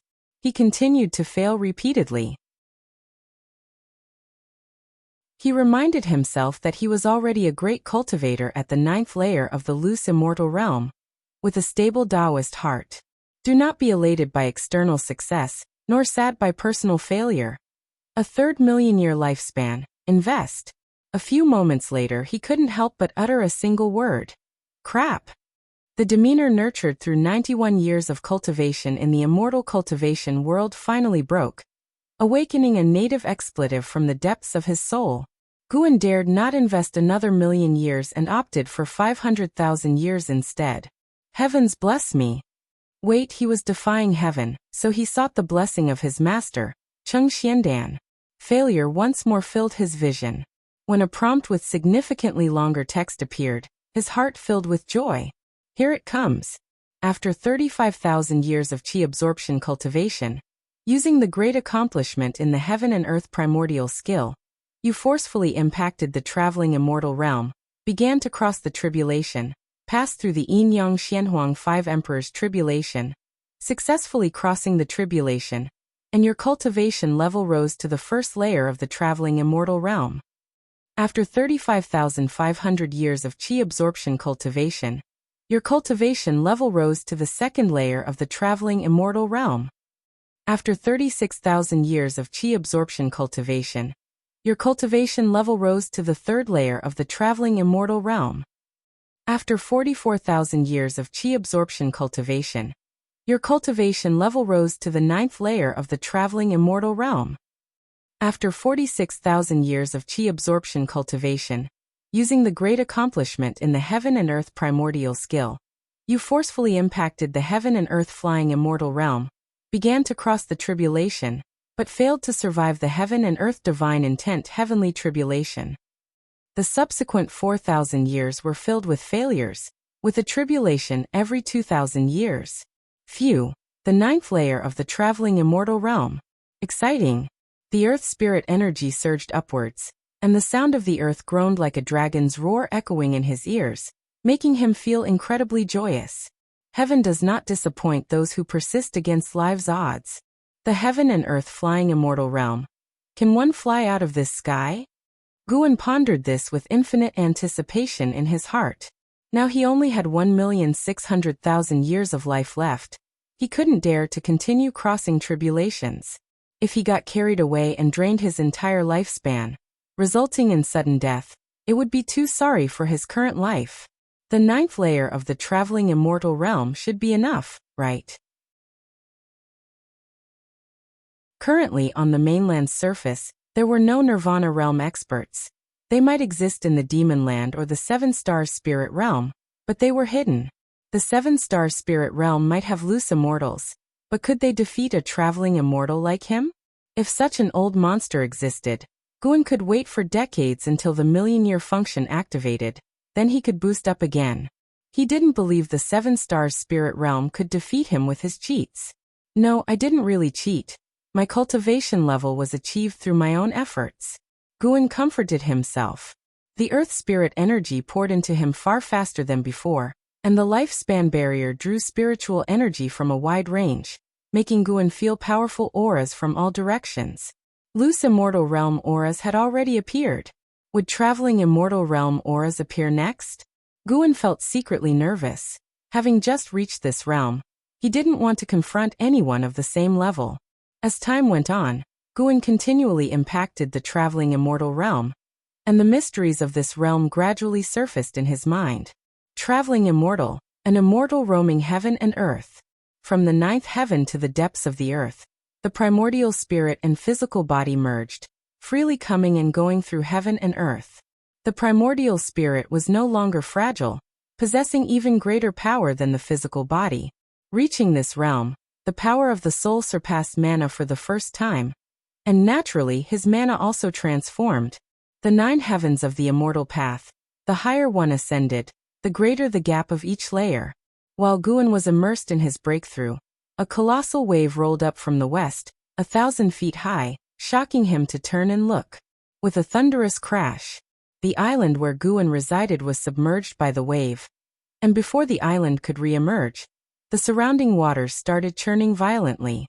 Guin distinctly felt something hit the island, causing the mountain at the island's base to break, and he fell with it. The lifespan barrier's advantages were fully revealed. Though the barrier fell, he remained seated as if on the ground, without any jolts, and the earth spirit energy continued to flow into him. He looked up through the surging seawater, and saw a colossal creature seemingly as vast as a mountain range moving through the sea, its presence awe-inspiring. Deep-sea ancient whale, Nirvana Realm 8th Layer 87808/15000/1800000, an 80,000-year-old sea demon. No wonder they said the ocean was more treacherous than the demon land. Guin noticed other sea demons of various realms, finding them quite novel. Soon, his breakthrough approached a critical juncture, forcing him to close his eyes and focus entirely on understanding the traveling immortal realm's true essence. Time passed quickly. When Guin opened his eyes, he had already reached the first layer of the traveling immortal realm, discovering himself at the sea floor. It was pitch black, surrounded by numerous mountains and countless sea demons. Nary a living being without demon energy. Being in such an environment was inevitably frightening. Fortunately, Guin sensed no aura of the traveling immortal realm. If a traveling immortal showed up, he would have to go all out next. From the 1st to the 9th layer of the traveling immortal realm required even more vast spiritual energy. The lifespan barrier continually drew earth spirit energy, causing even the sea floor to tremble slightly. An hour later, Guin sensed intense activity in the distance, as if an underwater volcano erupted. Amidst the scorching seawater, an aura from the loose immortal realm emerged, chaotic and agitated. He vaguely heard a shout. Ha ha ha, the Taoist has finally broken free. 7-star spirit realm, just you wait. Upon hearing this, Guin was secretly delighted. Could it be that he rescued an enemy of the 7-star spirit realm? He now regarded the 7-star spirit realm as his imaginary foe. If more enemies of the 7-star spirit realm appeared, he would naturally be pleased. Even with the cultivation of the 9th layer of the traveling immortal realm, Guin had no plans of single-handedly challenging the 7-star spirit realm. At least there needed to be someone openly sharing the burden of attention. He could venture into the 7-star spirit realm and deal with the strongest enemies, but couldn't let everyone think he alone took it down. The 7-star spirit realm had existed for so many years. Who knew what connections it had across the ocean?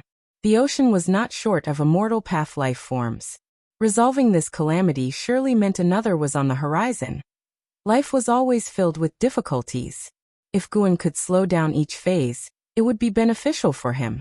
Guan contemplated no further. As long as no one disturbed him, he could find peace even at the sea floor.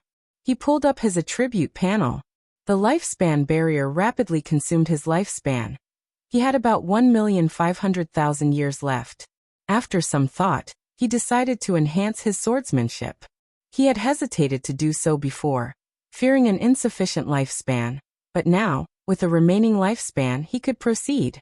He previously hesitated to upgrade the wood spirit sword technique. Now possessing the 5 elements skill, there was no need to upgrade the wood spirit sword technique. He continued to enhance the Taitsong Divine Shocking Sword. This was the signature sword technique of Sword Venerable Fu Dao. More and more people recognized the Taitsong Divine Shocking Sword, which wasn't a good thing. He had to create a sword technique unheard of by the world. Let's start with a test of 200,000 years. Guan invested his lifespan into evolving and practicing the Taitsong Divine Shocking Sword, and a series of prompts appeared. 8,000 years later, the Taitsong Divine Shocking Sword was elevated to the vast star-suppressing Heaven Boundless Sword. The remaining 12,000 years were used to bring the vast star-suppressing Heaven Boundless Sword technique to the peak creation realm. Vast memories then flooded Guan's mind. The vast star-suppressing Heaven Boundless Sword used the stars to evoke sword intent, capable of suppressing heaven and earth. Its sword chi boundless and immense, already containing the mysteries of great divine power. Half an hour later, Guan opened his eyes, brimming with determination.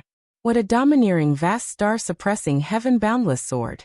With this sword unleashed, all sword cultivators under heaven would likely bow in submission, not daring to imagine surpassing his sword Dao. Guan was already fantasizing about the influence this sword technique's display would have. However, it couldn't be used recklessly. It had to be unveiled at a crucial moment. He smiled. The 9th layer of the traveling immortal realm, mastering the heaven and earth primordial skill, and the vast star-suppressing Heaven Boundless Sword, possessing the mystic holy body. How could a demon emperor withstand a few of his moves? Could the demon ancestor about to be resurrected threaten him? Sorry, junior sister, but your senior brother is unwilling to see you cast away on a deserted island. Guan slowly stood up and closed the lifespan barrier. With one step, he emerged from the sea and arrived tens of thousands of miles high in the sky. In an instant, his divine sense captured the aura of Xiaochuan in the Supreme Sect's 3rd Medicine Valley. This overwhelming feeling of power gave Guan tremendous joy. With one stride, he arrived above the Supreme Sect. The distance traveled in that single step was immeasurable.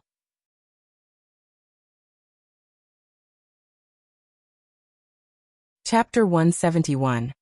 Named Holy Land, actually Demon Cave. The Supreme Sect under the night sky was serene and peaceful. Guan's divine sense encompassed the entire Supreme Sect. He saw the hidden spaces seemingly exposed before his eyes, each cave residence laid bare. There were even small realms similar to the manifest Holy Cave, though those small realms were far less extensive than the Starmaster Cave. The Supreme Sect had 4 mystic heart realm cultivators, Ancestor Xianquan, Lu Lingjun, and 2 supreme elders whom Guan had never seen before. One was a woman whose presence he had sensed in the inner sect's book collection hall. One had to admit, the foundation of the Supreme Sect was strong. Guan noticed LV Baitian practicing energy in his cave, seemingly still striving to break through to the mystic heart realm. LV Baitian treated Guan well. Guan started to consider secretly assisting him during his next tribulation crossing. Then, Guan returned to the Mystic Valley. He stepped into the pavilion, sat on a chair, and stretched lazily. Home was always the most comfortable. Guan closed his eyes and began to savor the experiences of the past 2 days. The mysteries of the wandering immortal realm, the vastness of the heaven and earth primordial skill, and the wonders of the mystic holy body. Too many things were worthy of reflection and appreciation. Until morning came, Guan went downstairs to lead his disciples in exercises, then returned to his room. The disciples did not notice Guan's changes because the gap in cultivation levels was too vast. The disturbances in the ocean did not reach the continent, and over the next 3 days, Guan did not sense the divine senses of nirvana or loose immortals sweeping across the continent, which put him at ease. After 3 days, he continued harvesting medicinal herbs. His lifespan was just over 1.4 million years, with the lifespan barrier alone consuming hundreds of thousands of years. For the next lifespan function activation, he would need to accumulate 100 million years of lifespan. The mere thought made Guan's scalp tingle. 100 million years of lifespan was no easy task, certainly not the work of 2 or 3 decades. At his current rate of 200,000 years of lifespan income per year, it would take about 5 centuries. He had to strive harder to increase his annual lifespan income. In the morning, he went to the Third Medicine Valley. In the afternoon, he visited Tianya Valley. By evening, he headed to the Demon Land to meet Ji Xiaoyu. In the underground cave, the black-clad Ji Xiaoyu was still seated in meditation, cultivating energy. Her spiritual power had recovered by 30%, and she had consumed quite a number of spirit energy elixirs during this period. Guan appeared out of thin air 10 steps away. Ji Xiaoyu did not detect his presence. After watching quietly for a while, Guan finally spoke up. There is a powerful force within you. After depleting your spiritual power, this force has actually enhanced your cultivation level. Upon hearing this, Ji Xiaoyu quickly opened her eyes, then stood up and faced him with a clasped fist in courtesy. I have ties with the Ji family and wish to teach you a divine skill. Would you like to learn? Guan asked calmly. He intended to impart the Taoist Gang primal energy to Ji Xiaoyu. The Taoist Gang primal energy, transformed from Heaven and Earth Path Gang, was stolen from Ji Xiaoyu by Jiang Qiong. By returning it to Ji Xiaoyu, Guan repaid the debt of her past rescue. Upon hearing this, Ji Xiaoyu asked, May I ask, Senior, what divine skill is it? The Taoist Gang primal energy. Have you heard of it? The Taoist Gang primal energy? Ji Xiaoyu was moved, her eyes showing a mix of surprise and doubt. Guan said softly, It seems you have heard of it. Through her mask, Ji Xiaoyu could not discern his true appearance. She suppressed her inner shock and asked with furrowed brows, May I ask, Senior, who exactly are you? The Taoist Gang primal energy is an ultimate skill of the Ji family that has been lost.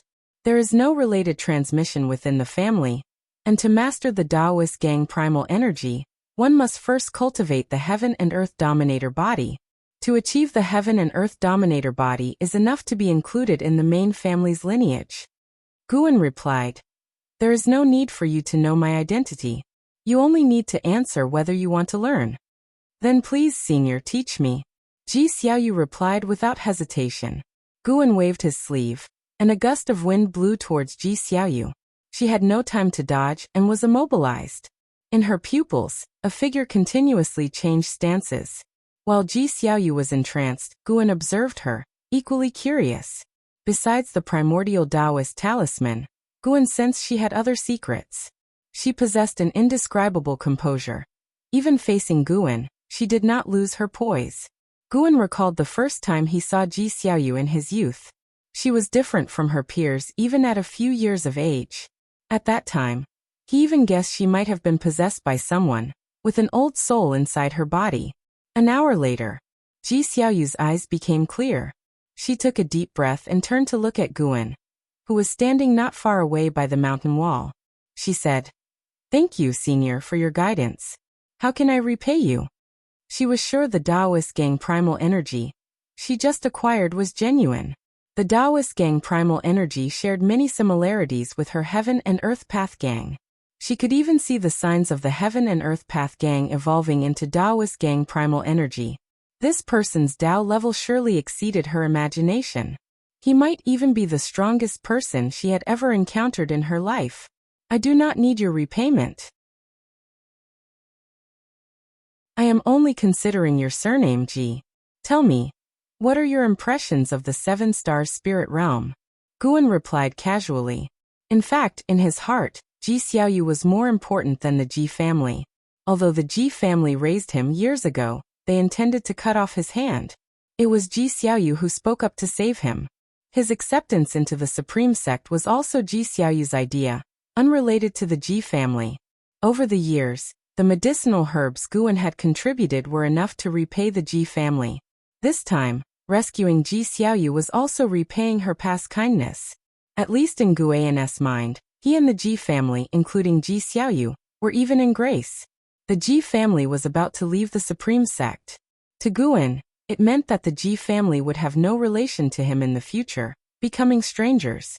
Ji Xiaoyu looked at Guan and calmly said, "A place named Holy Land, but in reality, a demon cave." Guan was surprised. He did not expect Ji Xiaoyu to recognize this. Ji Xiaoyu continued, "It seems Senior also has a different view of the Seven Stars spirit realm. Otherwise, you would not have asked me. Perhaps we can stand on the same side." "Oh, why should we stand on the same side?" Guan's tone was intriguing. Ji Xiaoyu frankly said, "I want to overthrow the Seven Stars spirit realm. My power alone is too weak. I hope Senior can assist me." Guan inquired, "Reason?" "It has nothing to do with the sake of the people. The Ji family wants to marry me off to a disciple of the Seven Star spirit realm.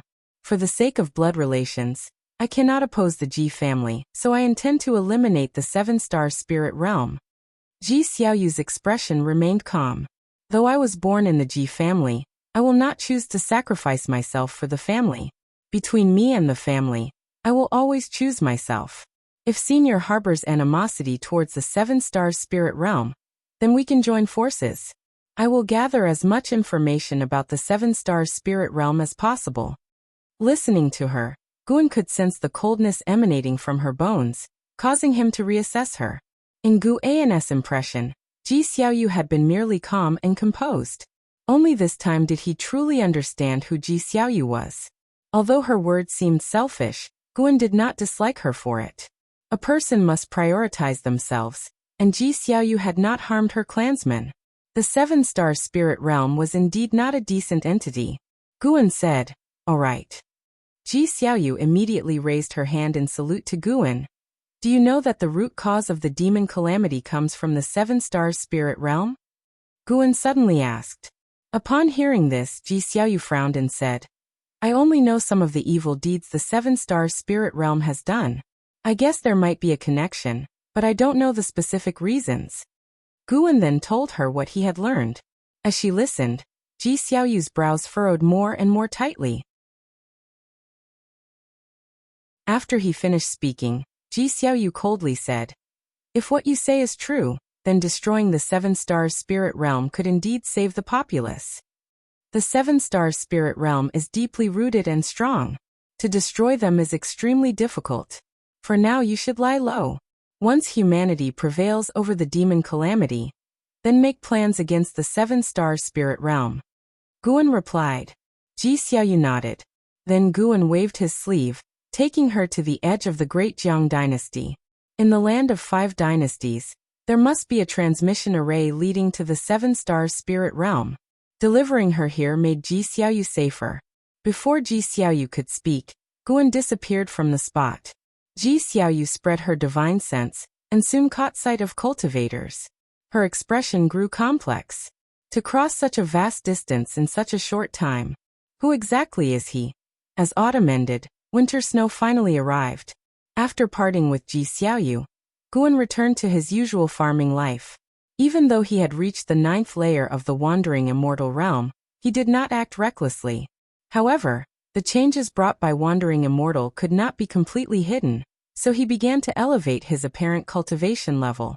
He planned to pretend to reside in the core formation realm using elixirs. In the future, he could slowly improve his cultivation, creating the image of someone dependent on elixirs. This would make others think him lucky and not strong. Guan aimed to be perceived as harmless to the Supreme Sect and other factions, making everyone believe there was no point in killing him, nor any harm in keeping him alive.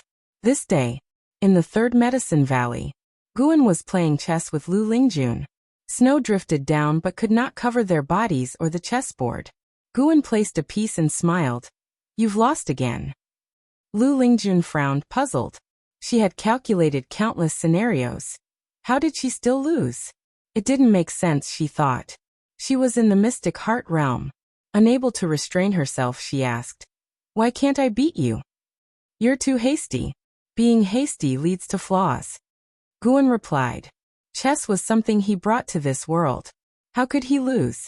He had to defend the dignity of Huaxia people. Lu Lingjun couldn't help but ponder.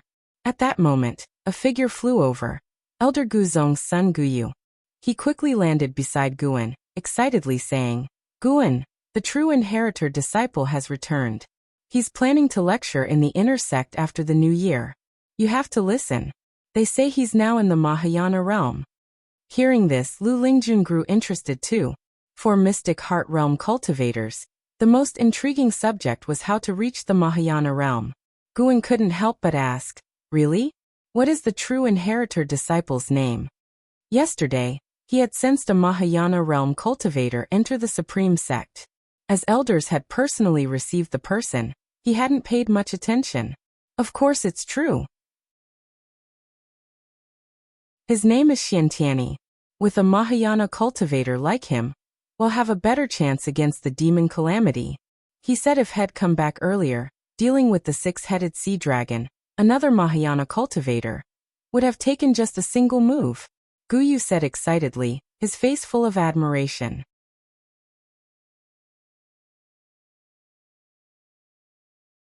Chapter 172.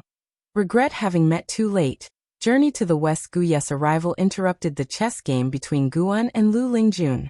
Lu Lingjun was also interested in Xiantiani, so she asked Guyu a few questions. After chatting for a while, Guyu finally left. Guan noticed Lu Lingjun's drifting thoughts and knew she was thinking about Xiantiani. He stood up and turned to leave. Lu Lingjun suddenly said, "After the new year, you should go listen to the teachings too. It's a rare opportunity, as great cultivators are not often seen." Guan turned back to look at her. Seeing her face full of longing, he chuckled lightly without saying more. The influence of a Mahayana realm cultivator's teachings was immense.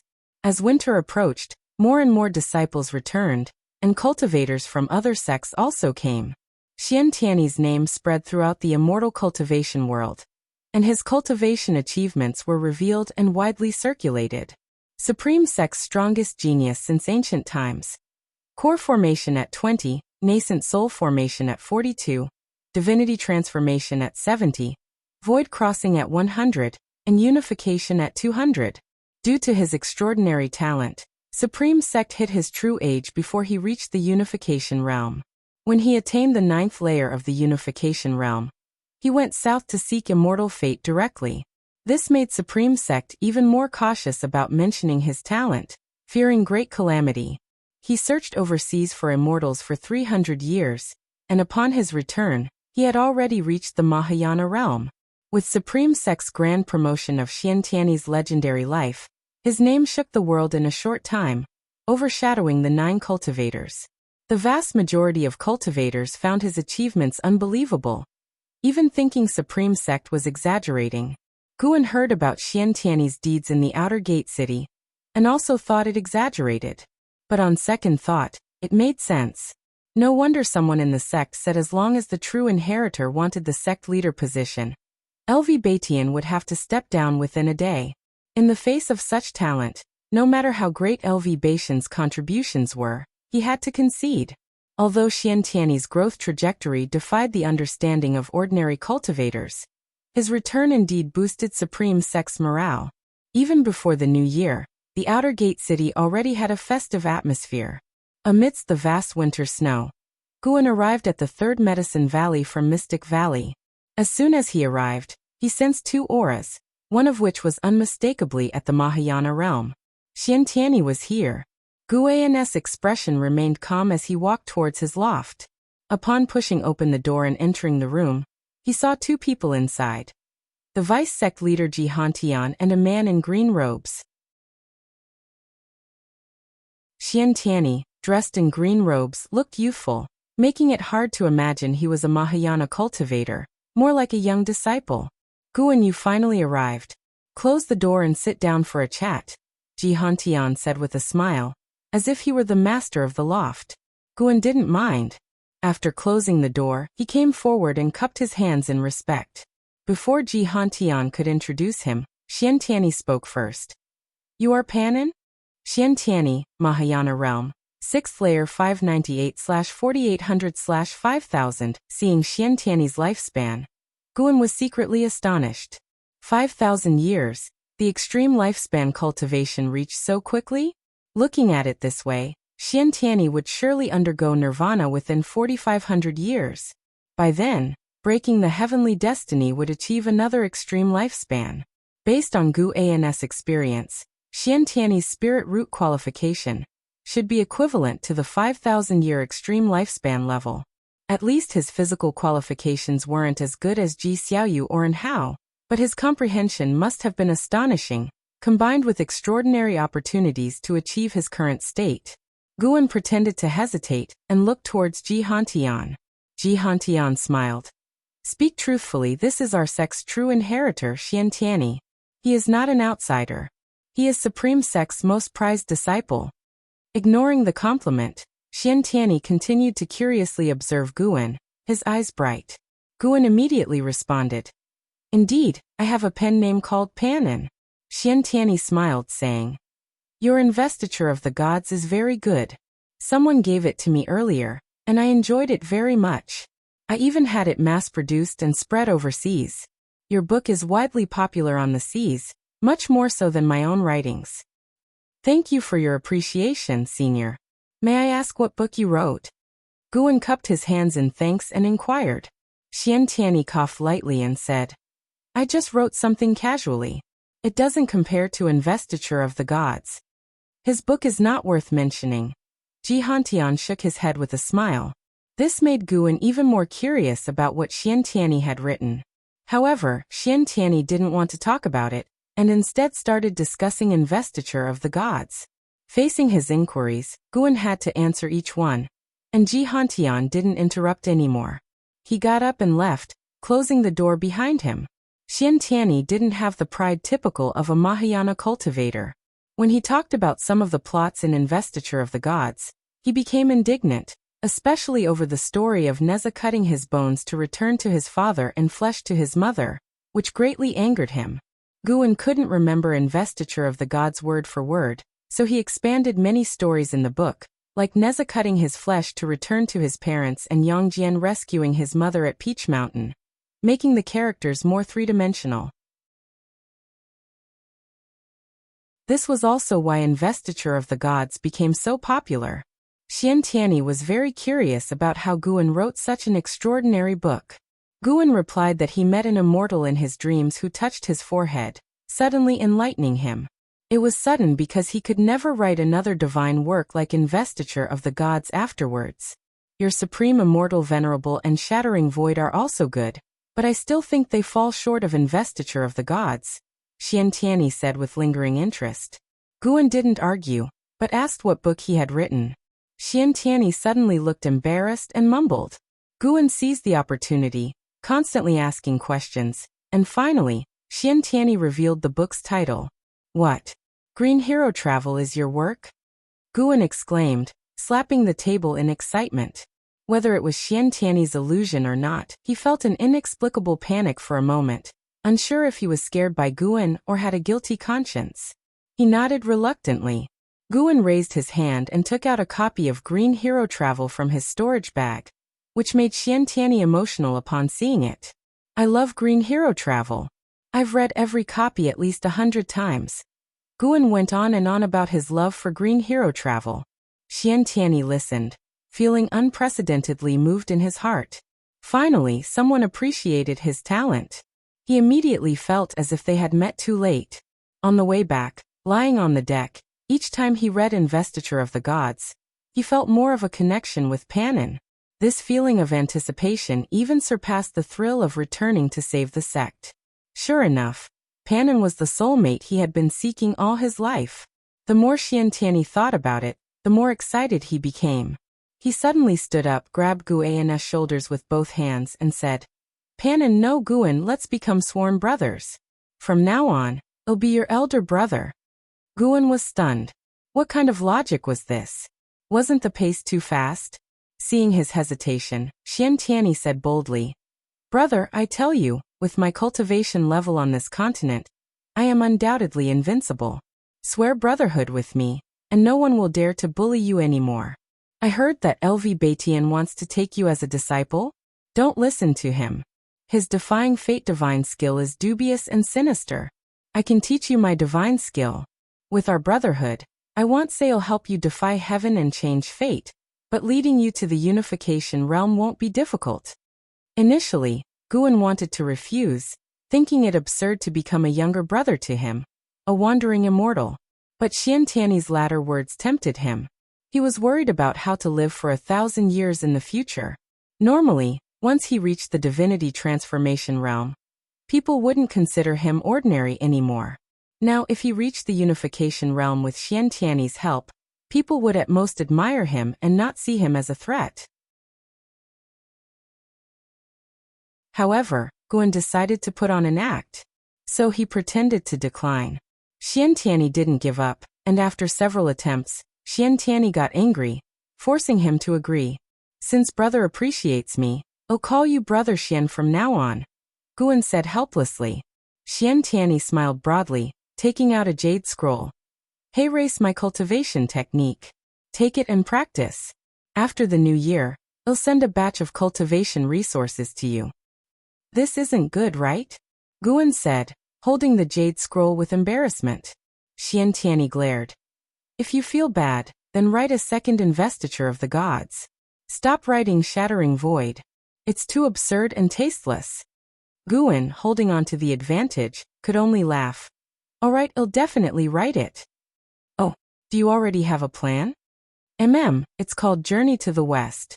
I'll tell you in advance." "Journey to the West? It doesn't sound as good as Investiture of the Gods. You should think it over again." "Haha, you don't understand. You'll know when the time comes." Xiantiani didn't continue to criticize Journey to the West. Instead, he started talking about another book and took out a book. The inspiration for Green Hero Travel came from this. Xiantiani said mysteriously, raising the book in his hand. Guan looked down, his eyelids twitching. He then took out a book from his storage bag. Xiantiani was dumbfounded upon seeing it. "How do you also have Daoist Xuanchuan?" Xiantiani asked, his eyes wide with excitement. "Elder Su Lu from the book collection hall gave it to me." "So you're the descendant who keeps asking for Daoist Xuanchuan. Ha ha ha. We truly have a fated connection. I had someone bring this book back for him." Xiantiani was overjoyed, pulling Guan to start discussing Daoist Xuanchuan. Their conversation lasted until dusk without ending.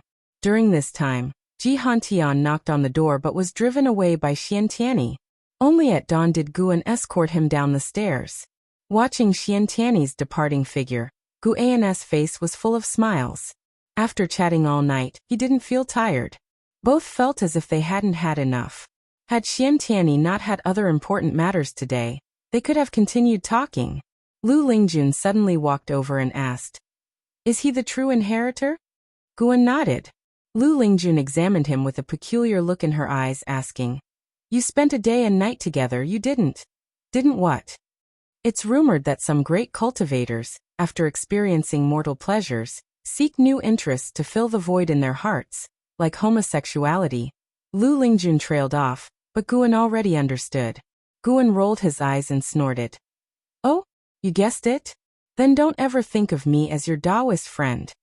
Lu Lingjun, seeing his expression, pursed her lips and smiled. "Looks like I overthought."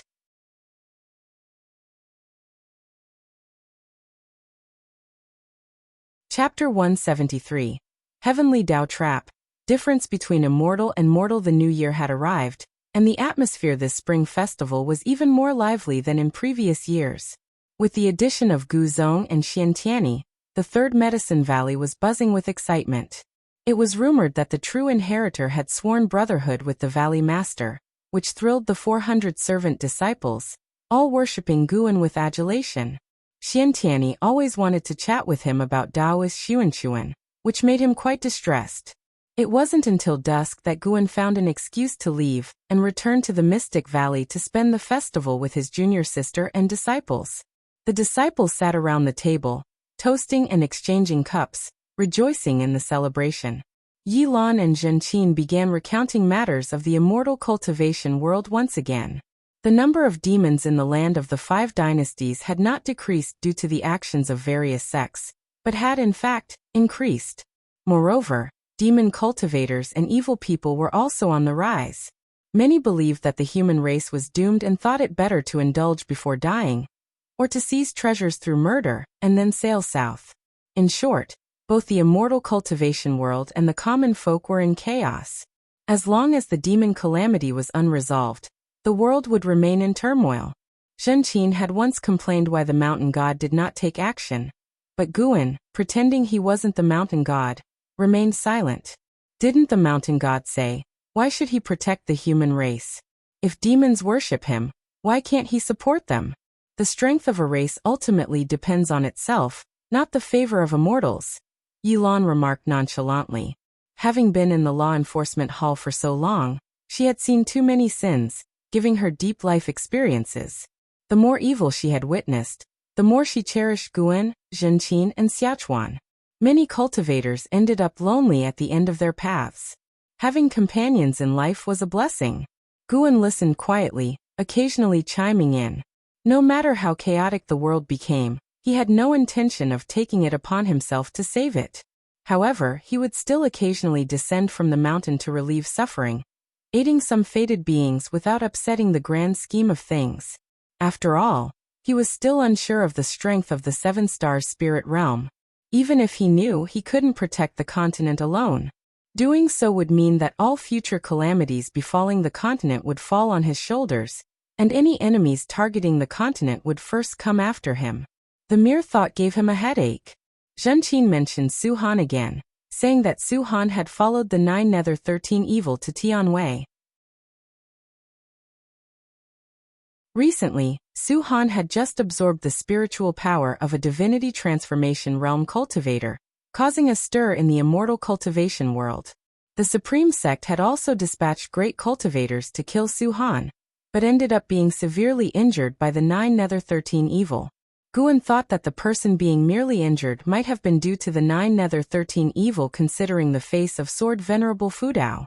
The world situation was changing, and Guan only wanted to watch from the sidelines. His target was the Demon Emperor and the Demon Ancestor. Once the demon calamity erupted and the world plunged into chaos, he would seize the opportunity to eliminate the Demon Emperor and the Demon Ancestor, eradicating the greatest scourge of the calamity. The remaining demons would serve as grindstones for the world's cultivators. The conversation lasted deep into the night, and Yilan and Zhenqin decided to stay in the Mystic Valley and leave the next day. Yilan even came to his pavilion to confide in him. As they chatted, Yilan suddenly blew out the candle in the room. "Junior sister, what are you doing?" "Senior brother, I fear the calamity may strike at any time and do not wish to have regrets before I die." "You again?" "Senior brother, though I may not be your Taoist friend, let us cherish the feelings we have now. What say you?" "Junior sister, we should not be like this." "Senior brother, I really like you." "Stop it." "Senior brother, don't make me use force." Bang, bang, bang. Sounds of physical confrontation echoed inside the room. Come morning, Guan and Yilan came downstairs, Guan walking ahead with a smug expression. Yilan, rubbing her wrist, looked at him with a resentful gaze. They had fought last night. Yilan had tried to use force, but surprisingly could not overpower Guan. In the end, she was unsuccessful and inevitably felt disappointed.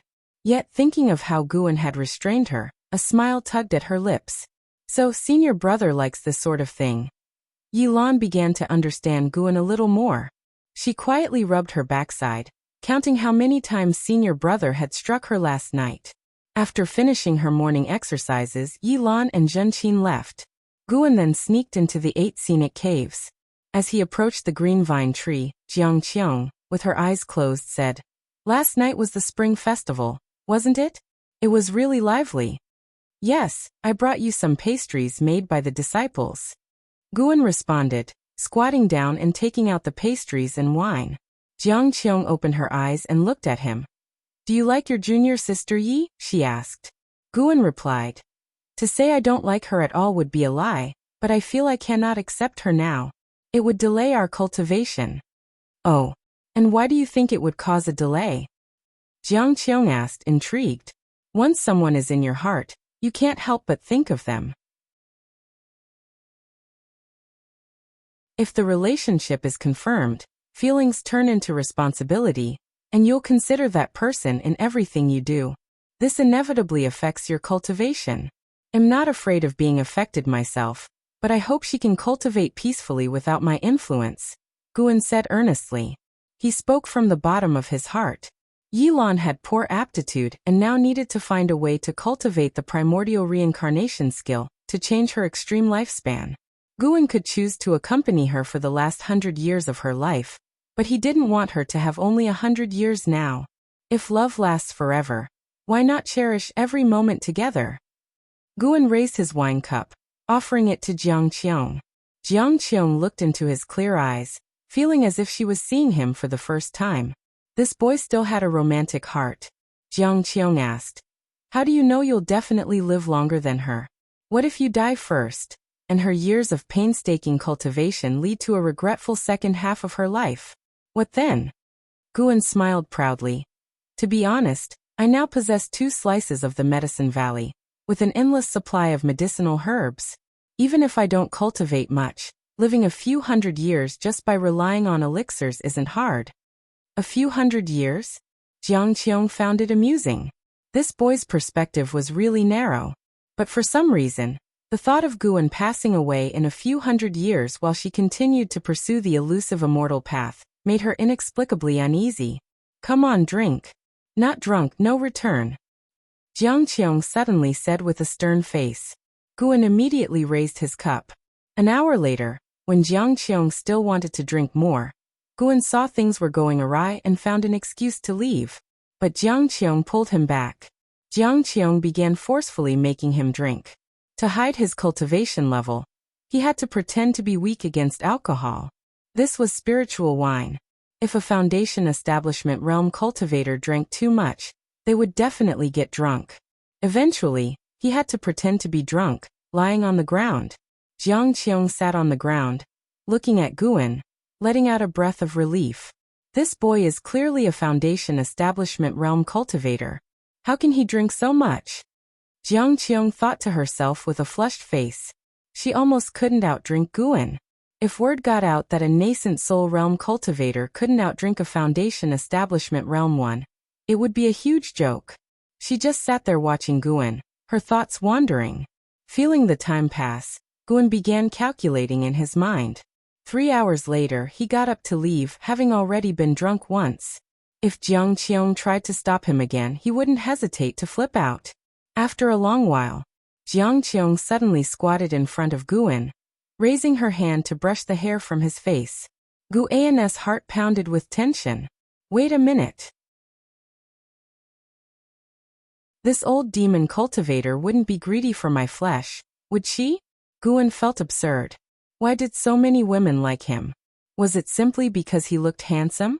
Hadn't these female cultivators seen handsome men before? Jiang Qiong's low voice came to his ears. Why does this boy look better and better? It's really strange.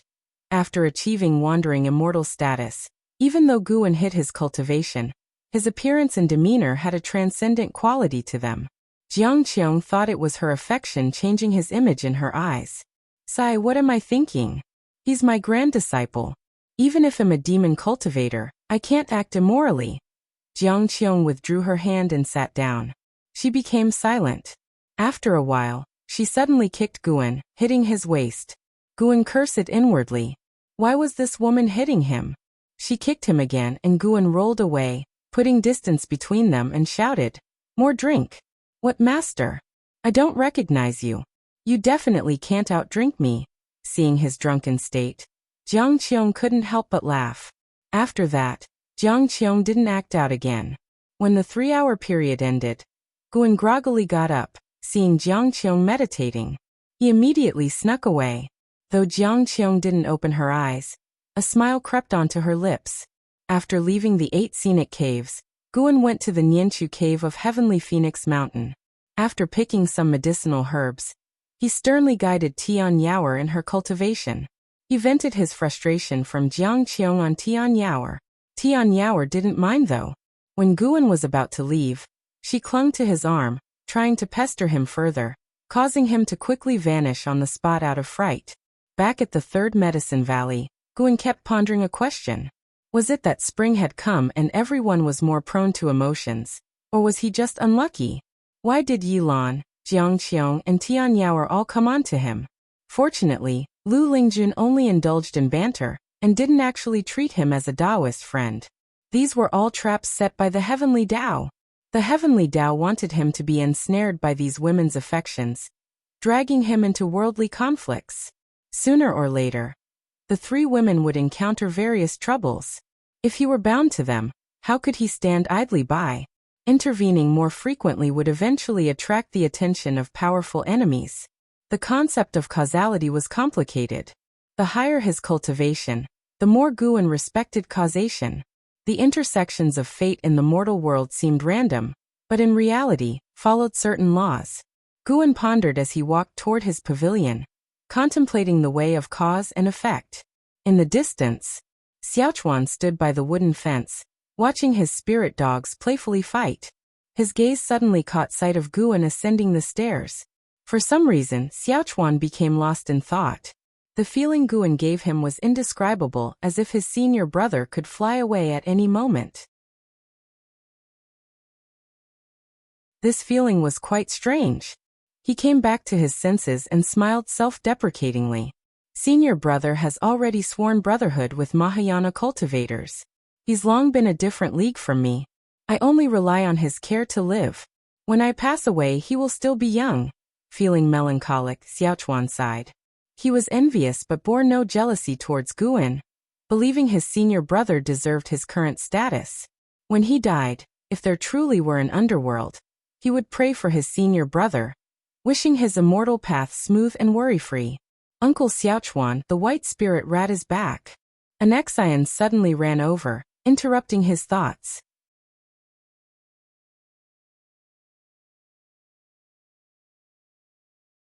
Chapter 174. Catastrophe rarely seen in 10,000 years. Ever since they had the mystic pure tree, the white spirit rat had basically been napping under it, rarely going out, and when it did, it was gone for several days, making Xiaochuan always worry about it. Under Nzin's guidance, Xiaochuan arrived at the mystic pure tree. The white spirit rat was lying under the mystic pure tree, its belly facing the sky. Xiaochuan squatted down and gently petted its belly, while it displayed a look of comfort. An Exian came up behind Xiaochuan and said with emotion, "Uncle Xiaochuan, you spoil it too much. It goes out for so long. Don't you think it needs a little scolding?" She couldn't stand the white spirit rat's cockiness and laziness. Had it not been Gu An's pet, she would have taken care of it long ago. Don't underestimate it. It has another name, the treasure-hunting rat. It rarely goes out, but when it does, it might come back with a treasure, Xiaochuan said with a smile. At these words, an Exian squatted down as well, curiously examining the white spirit rat. The white spirit rat opened its eyes to see her, and its eyes widened. Suddenly, it spat a pearl at an Exian who couldn't dodge in time. The pearl hit Nzin's face and immediately turned into liquid, seeping into her skin. Everything happened so quickly that an Exian couldn't react. By the time she realized what had happened, she screamed, stood up hurriedly, and frantically touched her face, while Xiaochuan was also frightened, not knowing what to do. The white spirit rat gave a smug smile and ran behind the tree. Guan heard Nzin scream and rushed over immediately, followed by other disciples. "Don't move, let me see." Upon hearing Gu An's voice, an Exian calmed down instantly and let go of her hands. Everyone looked closely and saw that apart from a slight redness due to emotional agitation, there were no injuries on her face. Guan examined her and then asked Xiaochuan to go fetch Lu Lingjun. Although an Exian was fine, she had obtained an opportunity. But Guan couldn't say this out loud. He had to get Lu Lingjun to explain it. Before long, Lu Lingjun arrived. After inspecting an Exian, she smiled and said, "You should thank that fat rat." Upon hearing this, an Exian was stunned, and the people around were puzzled. The white spirit rat suddenly peeked out from behind the tree, baring its teeth at Lu Lingjun, but its overly chubby figure rendered it completely non-threatening. "Senior, do you recognize the pearl it spat out?" an Xian asked nervously. Just as Lu Lingjun was about to answer, a figure flew in from the distance, and she turned to look. The newcomer was an imposing male cultivator, who swiftly landed behind the group. Frowning, he asked, "Whose white spirit rat is that?" An Xian couldn't help but tighten her grip on her sleeve. Guan stepped forward and said, "It is mine." "I'm sorry, Taoist friend, that pearl has already been absorbed by my disciple. I am willing to compensate with medicinal herbs." An Xian looked at him with gratitude, while Lu Lingjun had a look of amusement. The male cultivator's cultivation level was at the nascent soul realm, and his cave was not far from the third medicine valley. Having only joined Supreme Sect 2 years ago, he was unaware of the importance of the third medicine valley. Seeing that Gu An's cultivation was low, he said sternly, "Compensate with medicinal herbs?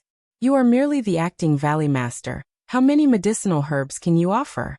My water spirit pearl is an extremely rare treasure. Your white spirit rat sneaked into my cave while I was away and stole it. This is unforgivable." Lu Lingjun chimed in. "The water spirit pearl is indeed rare. It can enhance a being's perception of water attribute spiritual energy." The male cultivator glared at an Xian with even more anger, making her even more anxious. Guan said helplessly, "How about 26th grade medicinal herbs?" Hearing this, the male cultivator was moved, surprised at Gu An's generosity. The disciples were also shocked, knowing the high value of 6th grade medicinal herbs. They usually handled even the seeds with extreme care, for a single seed of a 6th grade herb was worth their lives. Seeing the male cultivator hesitate, Guan continued, "This disciple of mine is an house sister. Her aptitude is mediocre, so she can only temporarily reside here. If you can let this matter go, and Hao will also appreciate it." "And how? Which and how?" the male cultivator asked with a frown. Guan smiled. "Of course, the top of the golden list." The disciples were not surprised, as this had long ceased to be a secret, while an Xian opened her mouth but said nothing. When the male cultivator heard this, his expression shifted between dark and bright. He coughed once and said, "In that case, on an Hao's account, I'll accept your 26th grade medicinal herbs. But keep a better eye on your white spirit rat in the future." "Thank you for your generosity, brother. I will take you to get the medicinal herbs." Guan took the male cultivator away, leaving the other disciples to discuss the event. Xiaochuan began to comfort an Xian. She did not feel wronged, but rather ashamed, as she had received such a stroke of luck out of nowhere and caused trouble for Guan and An Hao. She felt guilty. Lu Lingjun snorted. "That kid has guts, not even letting me help." She was a member of the Hall of Elders, and could have easily made the male cultivator leave with a word. This made her see Guan in a new light. Besides her, Guan had also sworn brotherhood with Xian Tianyi and had a close relationship with the sect leader. Even so, Guan did not resort to abusing his power, always offering sincere compensation. This character was truly admirable. After the time it takes for an incense stick to burn, the male cultivator left. Guan looked back, feeling quite emotional. Was this a fortunate mistake? If Xiaochuan hadn't been so kind to the white spirit rat, would it have spat the pearl on his face? Xian Tianyi's Tao Enlightenment Conference was held as scheduled. Guan took an Xian and Xiaochuan to the inner sect city to listen to the teachings. He didn't gain much, but for an Xian and Xiaochuan, as well as all the inner sect disciples, it was immensely beneficial. With the successful conclusion of the Tao Enlightenment Conference, Xian Tianyi's prestige soared, surpassing that of the sect leader, and becoming revered by everyone in the sect. In early summer, Xian Tianyi went to the border and killed a Mahayana realm great demon king and 3 mystic heart realm demon kings, becoming famous across 5 regions. Now the title of the strongest under heaven was attributed to him, though many still believed Sword Venerable Fu Dao was stronger. As for the Taoist lord of Tsangtian sect, he had been silent since his return. Xian Tianyi's action greatly intimidated the demon land, giving people hope. Thus 2 years passed. Guan's lifespan reached over 2.5 million years. In those 2 years, he still occasionally went down the mountain. Upon learning that people called him the Green Hero, he was stunned. What was this? That night, Jiang Qiong left, going somewhere to retrieve her belongings. Guan could only wish her safety, unable to stop her. After leaving the 1,000-mile range of Supreme Sect, Jiang Qiong walked through the mountains and forests. Clad in a long black robe, she looked like a ghost. Suddenly she stopped, frowning. Following her gaze, a black shadow appeared ahead, and she was startled. Demon Shadow Divine Skill. Could there still be a master of Thousand Autumn Pavilion? Wait. Near Supreme Sect, a great cultivator who knew Demon Shadow Divine Skill. Jiang Qiong immediately readied her magic artifact, poised for action. If I wanted to kill you, do you think you could resist? A cold and hoarse voice came from the mysterious shadow ahead. Jiang Qiong took a deep breath and asked, May I ask if you are Sword Venerable Fu Dao? Guan raised his hand and tossed the Ephemera Sect Hierarch token to her.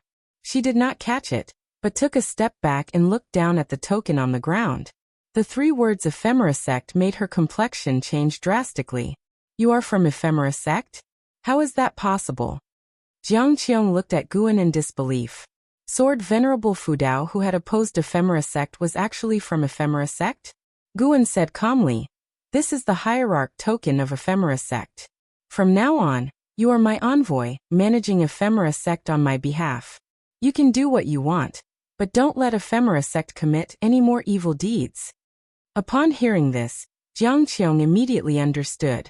Sword Venerable Fu Dao must have taken over the position of Hierarch after Ephemera Sect's downfall, intending to change Ephemera Sect.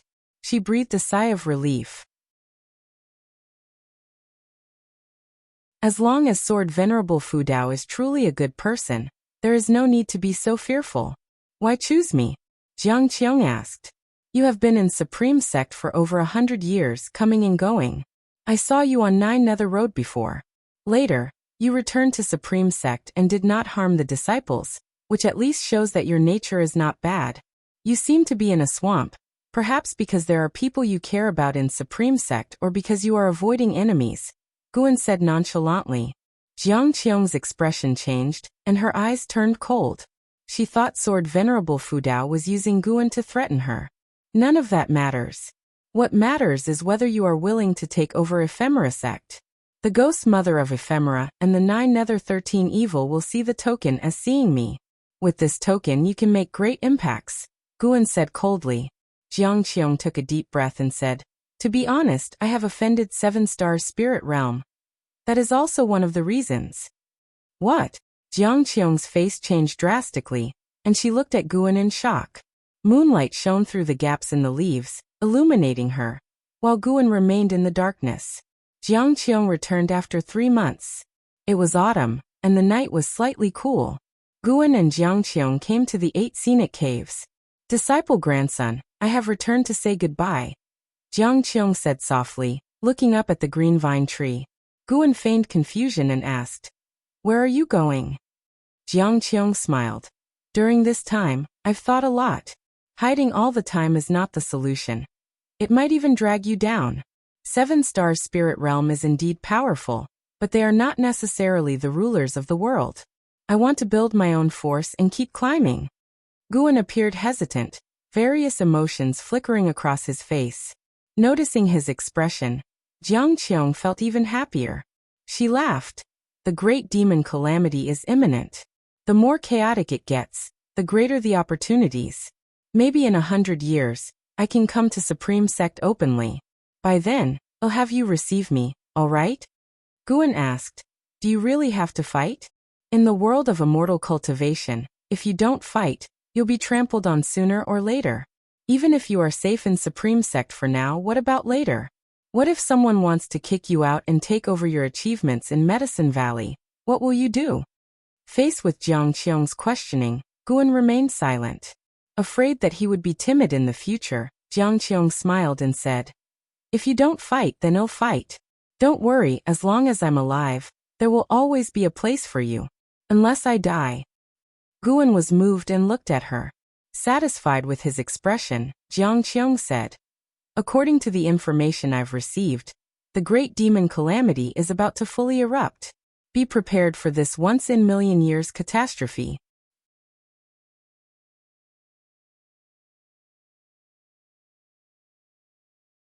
Chapter 175 Su-han's Envy. Demon Ancestors Resurrection. Jiang Qiong returned home, but stayed only for one night before leaving. Guan could sense her renewed fighting spirit, much like when she first restored her physical body, full of vigor. Guan also had high hopes for her future. If she could lead the remaining followers of the ephemera sect onto a righteous path, it would be a meritorious deed. Although the ghost mother of ephemera was using Su-han, they merely desired to return to their homeland. Meanwhile, Su-han needed someone to protect him. Both sides were using each other, and who would have the last laugh depended on their own abilities. Everyone had their own life journey. Even those closest to Guan, Yi Lan, Zhenqin, and Li Ya, were living their own lives of immortal cultivation, only occasionally visiting Guan for a chat. After Jiang Qiong left, Guan's life continued as usual. Even though he had reached the 9th layer of the wandering immortal realm, he did not find planting flowers and herbs tedious, as he had higher goals to pursue. Since the medicinal herbs had to be picked personally to gain lifespan, Guan rarely used his clone technique. As for receiving guests and handling matters, he was too lazy to use his clones. Throughout the year, the instances requiring another persona to handle were few and far between. Such occasions added variety to his tranquil life, which he naturally enjoyed experiencing firsthand. Every day held fascination for Guan. Tianwei, Heavenly Palace Mountain. Heavenly Palace Mountain was nestled among vast mountains, with a massive palace sitting at the peak. A stone staircase extended from the foot of the mountain to the summit, unobstructed by trees. Thus the palace was referred to as the Heavenly Palace, and ascending the mountain was lauded as reaching the heavens. On the ascending heaven steps of Heavenly Palace Mountain, Su-han approached with a bone sword in his hand. His black robe fluttered, and his long hair danced in the wind. He looked up at the figure on the mountaintop, a look of unwillingness on his face. The person standing at the summit was Hao, and Hao wore a gold-trimmed white robe, with a dragon crown on his head. His wrist guards, belt, and boots were all exquisitely ornate and gleamed with brilliance. He looked down on Su-han from the mountaintop, a smirk of arrogance and pride playing on his lips. Hateful heaven divine sword? That's all. I heard you can devour others' spiritual power, but even though you take shortcuts, your cultivation growth is slower than mine? And Hao's voice resounded under the vast sky, full of heroism. Su-han looked up at Hao, not angry, but with a complex expression in his eyes.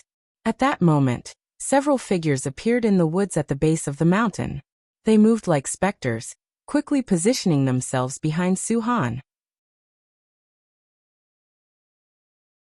9 Nether 13 Evil. Su-han raised his sword to block them. The third of the 9 nether evil spirits, Li Sanyu, said in a deep voice, "If you don't deal with this boy, you won't be able to devour the cultivation of those cultivators in the palace." Su-han responded calmly, "He's from the Supreme Sect. I don't want to deal with a disciple of the Supreme Sect." The 7th of the 9 nether evil spirits, Li Qiu, mocked, "You can injure him without taking his life." Seeing the 9 nether 13 evil appear, Hao squinted. He raised his right hand, and a long sword materialized in his palm. Bathed in sunlight, the blade glimmered with a radiant arc. Su-han frowned, hesitating. The 9 nether 13 evil did not wait for him to decide, and started to ascend the steps. Rumble, clouds in the sky churned, quickly transforming into thunderclouds. A powerful sword intent enveloped the 9 nether 13 evil and Su-han. Su-han's eyes widened, looking up at Hao in horror, unable to maintain his composure from before. Such sword intent, how could it be? Su-han knew that Hao was younger than him. He couldn't comprehend how Hao had cultivated such a powerful sword intent. To have honed the Taitsong divine shocking sword to such a degree? What is your relationship with sword Venerable Fudao? A voice rang out, belonging to the ghost mother of ephemera. As soon as she spoke, the 9 nether 13 evil stopped in their tracks.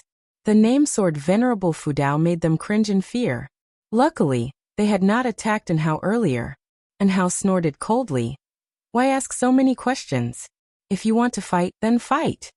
The Taitsong sword intent caused the thunderclouds to gather into a human face.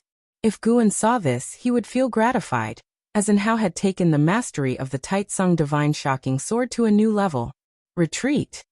The ghost mother's voice rang out, and the 9 Nether 13 evil turned and descended the mountain without hesitation. As they walked past Su-han, they nudged his shoulder. Su-han followed them down, but he couldn't help but glance back at Hao. It was the first time he had seen someone scare off the ghost mother of ephemera, which made his feelings more conflicted.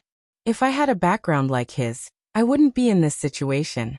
Su-han quickly disappeared into the forest with the 9 Nether 13 evil. At the mountain top, Hao quietly exhaled, despite his arrogance. The 9 Nether 13 evil had put him under tremendous pressure. His master was truly formidable. Wherever he went, he thrived. Hao felt proud, then turned and walked towards the heavenly palace.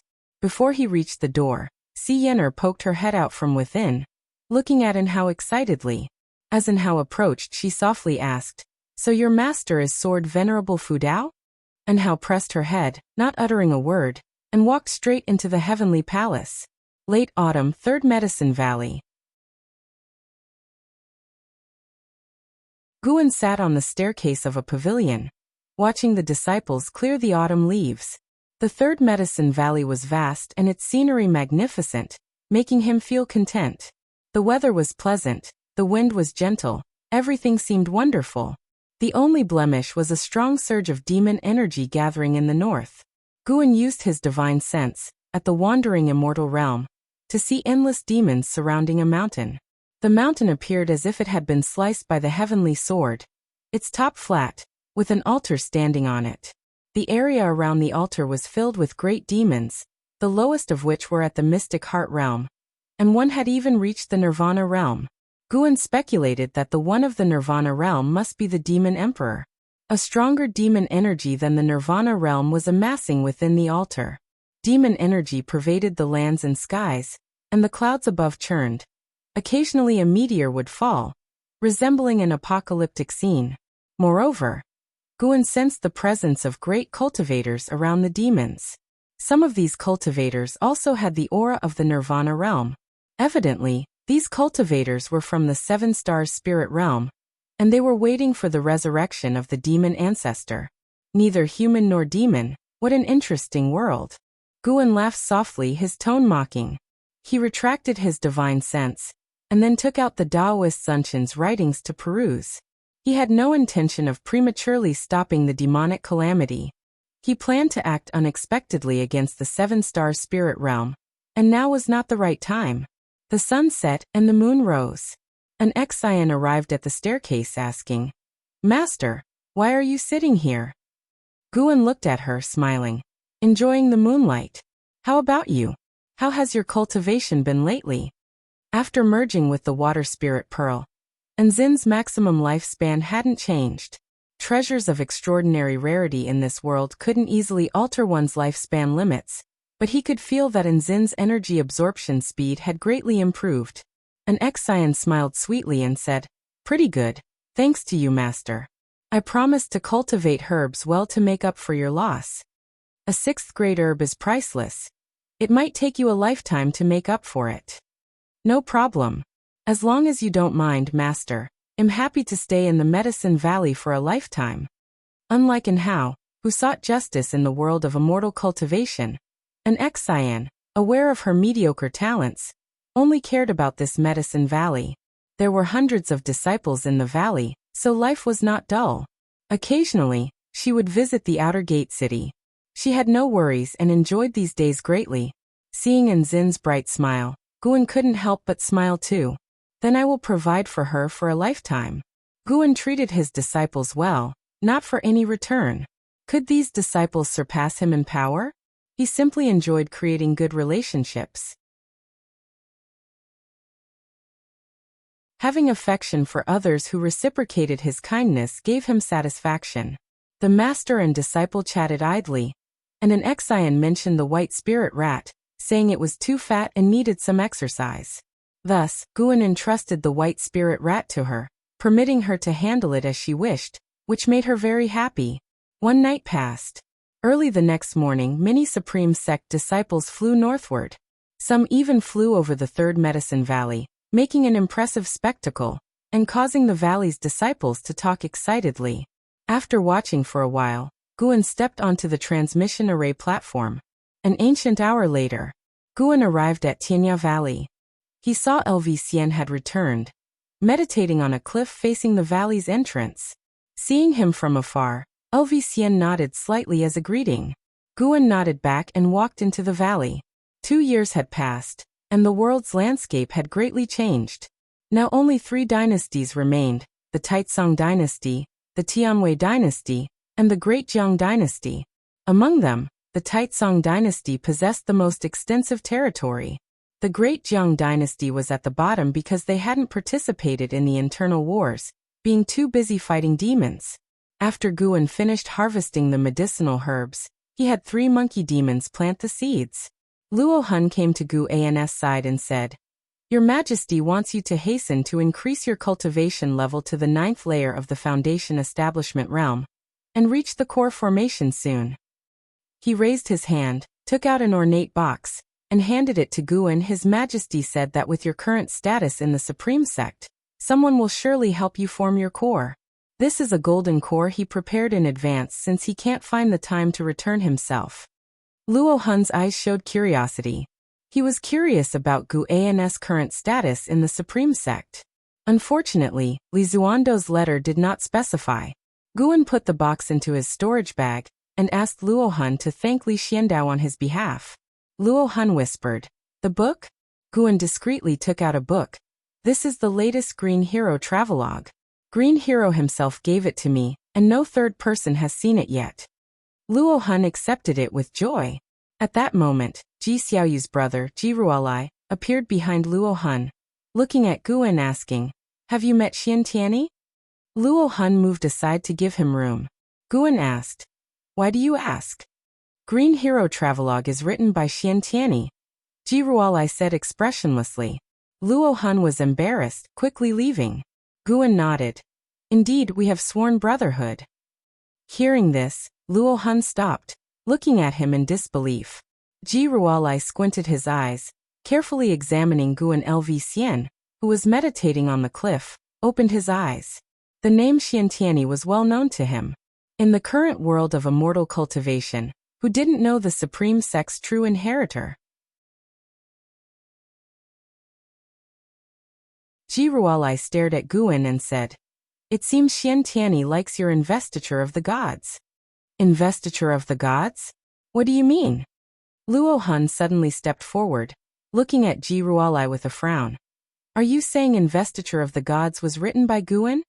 Ji Ruolai nodded. Luo Hun looked at him in disbelief.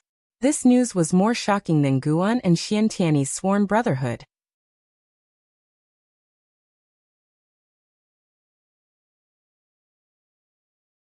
Chapter 176: The Eyes Peeking at All Beings. Guan Panan. Luo Hun looked at Guan thinking in a daze. His expression made Guan very displeased. "What do you mean by this?" "Disappointed?" Guan was not afraid of Pan An's identity being exposed now. Not to mention his cultivation level, just his backing was enough to handle all the trouble he could encounter. Don't think that Guan has killed many strong people, but those strong people had no direct enmity with him. Currently, the enemies he could provoke would hardly exceed the divinity transformation realm. Even LV Xian in the distance felt shocked. Guan was Panan? He knew that Guan had extraordinary cultivation talent, but did not expect him to have such skills. At this moment, LV Xian once again felt his own mediocrity. He realized that true geniuses never show off their talents. They disdain comparing themselves with others. Ji Ruolai looked at Guan and said, "My third sister wrote to me, asking me to take good care of you. She greatly appreciates your decision to stay at the Supreme Sect instead of following the Ji family in relocating." Upon hearing this, Guan could only say, "I am cultivating in the Supreme Sect. At a time of crisis, I cannot run away. Moreover, I don't need to go to the battlefield, so I must do my part from the rear." Ji Ruolai nodded, with a look of admiration in his eyes. The three chatted for a while before Guan took the opportunity to bid farewell and leave. Watching his departing figure, Jiruolai chuckled softly and said, being sworn brothers with Xian Tianyi, his cultivation level no longer matters. From now on, I have to treat him as a great personage. Luo Hun did not respond but muttered. Why could he write the investiture of the gods? I can accept that he wrote the Green Hero Travelogue. Don't think that he now loves reading the Green Hero Travelogue in Taoist Xuanchuan, but in his heart, investiture of the gods was the masterpiece. The former satisfies his desires, while the latter is his life pursuit. Early winter. Just at dawn, a terrifying demon energy came from a distance, startling everyone at the Supreme Sect. In Mystic Valley, the servant disciples practicing exercises with Guan also noticed it, all turning to look in terror. They had never felt such dreadful demon energy, making them instinctively fearful. Guan also felt it and said, continue practicing, focus on our tasks, don't worry about what you can't control. Hearing this, the disciples could only suppress their inner fear and continue practicing. Chu Jingfeng and Lu Jiojia were also practicing, both furrowing their brows tightly. They felt that this demon energy far exceeded that of the six-headed sea dragon, which had once brought despair to the human race. Now an even more terrifying demon appeared, leaving them wondering how to survive the demon calamity. This demon energy did not dissipate after its appearance. It lasted for 7 whole days. On this day, Guan came to the outer gate city, where rumors about the demon ancestor had already spread. Have you heard? The ancestor of 10,000 demons, who founded the demon clan, has resurrected. He is the root cause of the demon calamity. The six-headed sea dragon was only one of the 72 great demon kings. There's still the demon emperor above him. And now an even more powerful demon ancestor appears. What are we going to do? With Senior Xian Tianyi, Taoist Lord, and the 9 great cultivators of the world, we still have a sliver of hope. These people are formidable, but who can kill the demon emperor and the demon ancestor? No matter what, even the great cultivators have returned from overseas to aid us. How can we, the people who cultivate immortality, be afraid? We will fight to the death with no regrets. Even the Foundation Establishment Realm Outer disciples were stirred with bloodlust, ready to fight at any moment.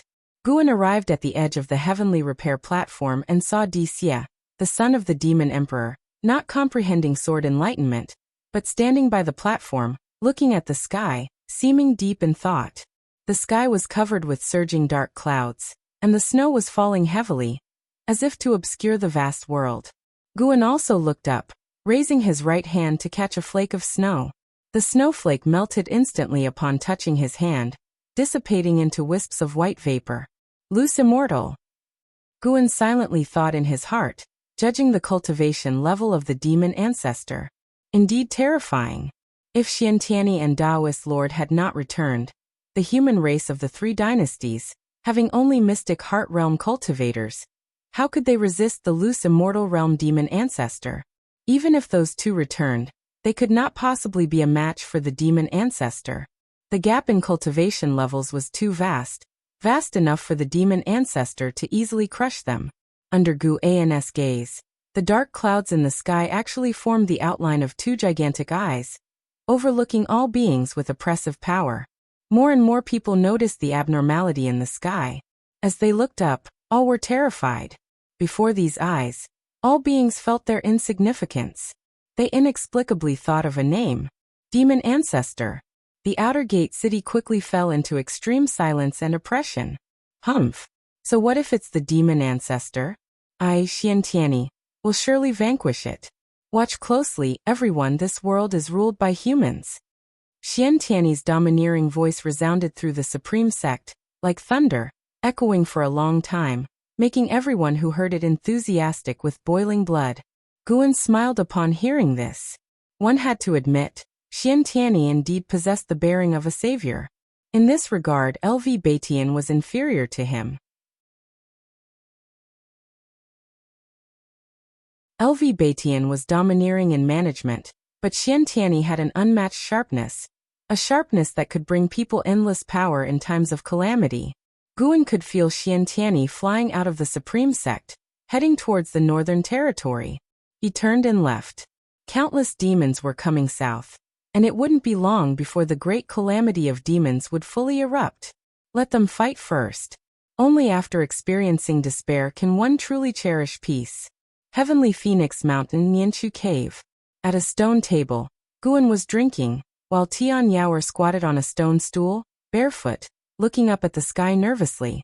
At this moment, countless demons were passing by Heavenly Phoenix Mountain, heading south, causing Nianchu Cave to tremble slightly. Tian Yaoer looked at Guan, furrowing her brows, and asked, "Master, I don't know why, but I am very angry and want to tear things apart. I have never felt this way before." Guan also felt a force. The demons of the demon land were continuously going berserk, losing their minds. This was not caused by the commands of the demon emperor or the demon ancestor. There was an eerie force affecting the demons in the dark. Specifically, it was affecting the demons of the demon land. Guan could feel that this force did not extend to the demon creatures in the lands of the three dynasties. He was very curious about what kind of force could influence so many demons. Could it be the blood of the demon ancestor? He remembered that the demons on this continent were derived from the blood of the demon ancestor. That's because your cultivation level is not high enough. Do you want to be controlled by other demons in the future? Guan asked expressionlessly. He was watching the grand procession of demons. No matter which direction his divine sense probed, it was filled with countless demons, making one's scalp tingle. Tian Yaoer shook her head and said, "I don't want to be controlled by other demons. I will only let Master control me." Guan did not respond but stood up. He was preparing to strengthen the restrictions in his cave to prevent Tian Yaoer from going berserk and destroying his medicinal herbs. At the same time, in the northern territory of the Great Jiang Dynasty, on the battlefield where the battle with the six-headed sea dragon took place, numerous factions had established large bases at the edge of the canyon spanning across the ground. LV Batian hovered in the air, looking at the horizon with a serious expression. On the other side of the canyon, demon energy pervaded, darkening the skies, like a different world from the one the cultivators were in. Ji Hantian flew to LV Batian's side, saying solemnly, "This battle is unlikely to last for many days." LV Batian glanced at him and asked, "Isn't the Ji family planning to withdraw?" "Yes. Most of the disciples have already left the Supreme Sect." "Then why are you here?" "Because I am the vice-sect leader of the Supreme Sect."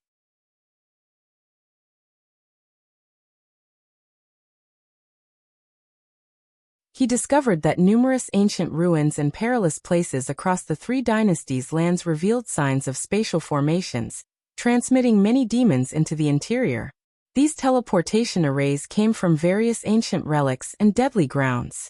Guan was certain that the seven-star spirit realm was assisting the demons, and those ancient relics were likely left by the seven-star spirit realm. The seven-star spirit realm had indeed made a brilliant move.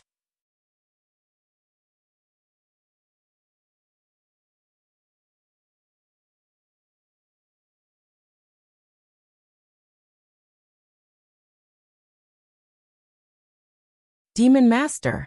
Guan recognized the existence of the Demon Master, a peerless great demon second only to the Demon Emperor in the Demon Land. To the Black Crow Demon Envoy, the Demon Master was unfathomable, his cultivation level unknown. The Demon Master certainly had another name, but the name shown in the lifespan detection may have used an alias, just as Li Xuanmiao appeared as Sage Xian Miao. Guan speculated it related to the name's renown. Most people only knew Sage Xian Miao's name, but not Li Zuanmiao's, hence the lifespan detection showed the name Sage Xian Miao.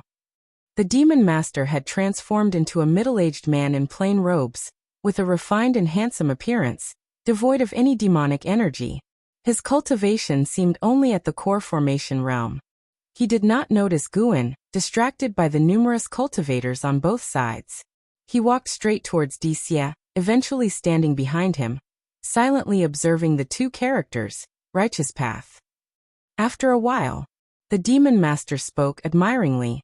"What a domineering sword intent. The sword Venerable Fudao lives up to his name." Dixie suddenly opened his eyes, turning to look at him, an incredulous expression on his face. He quickly stood up facing him and asked in a low voice, "Why are you here?" The surrounding cultivators only glanced at them briefly, showing little concern. The demon master chuckled lightly, saying, "I came to see you, and to check out the supreme sect." Disya took a deep breath, trying to calm himself. He knew the demon master's strength. His father had said that even 72 great demon kings together could not match the demon master. In other words, the demon master's realm exceeded the Mahayana realm. Although the supreme sect had the enigmatic great cultivator sword Venerable Fudao, if a fight broke out, it would definitely level the supreme sect. Living in the supreme sect for so many years, Disya had grown fond of it, and did not wish for its early demise. The demon master surveyed the heavenly repair platform, smiling. The supreme sect is truly magnificent. No wonder it harbors the heavenly destiny. Heavenly destiny? What heavenly destiny?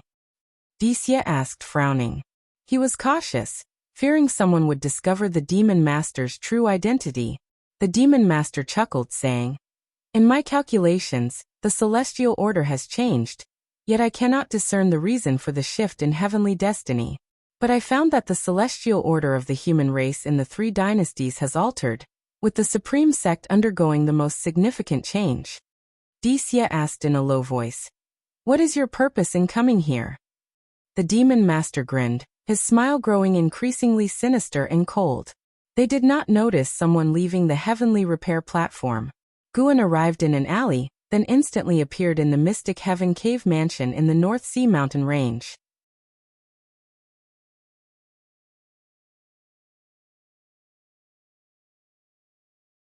Was it because he had not caused trouble?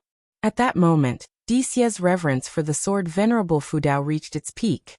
He was certain that the sword Venerable Fudao was undoubtedly stronger than his father. Without showing himself, being able to kill the demon master instantly was beyond his father's ability. Xianquan stepped forward, grabbing the handle of the heaven-cutting axe, trying to lift it. His face changed dramatically. He began cultivating energy, causing the entire heavenly repair platform to tremble.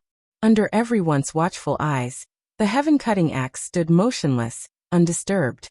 Everyone's eyes fixated on Xianquan, the supreme elder's face extremely grave.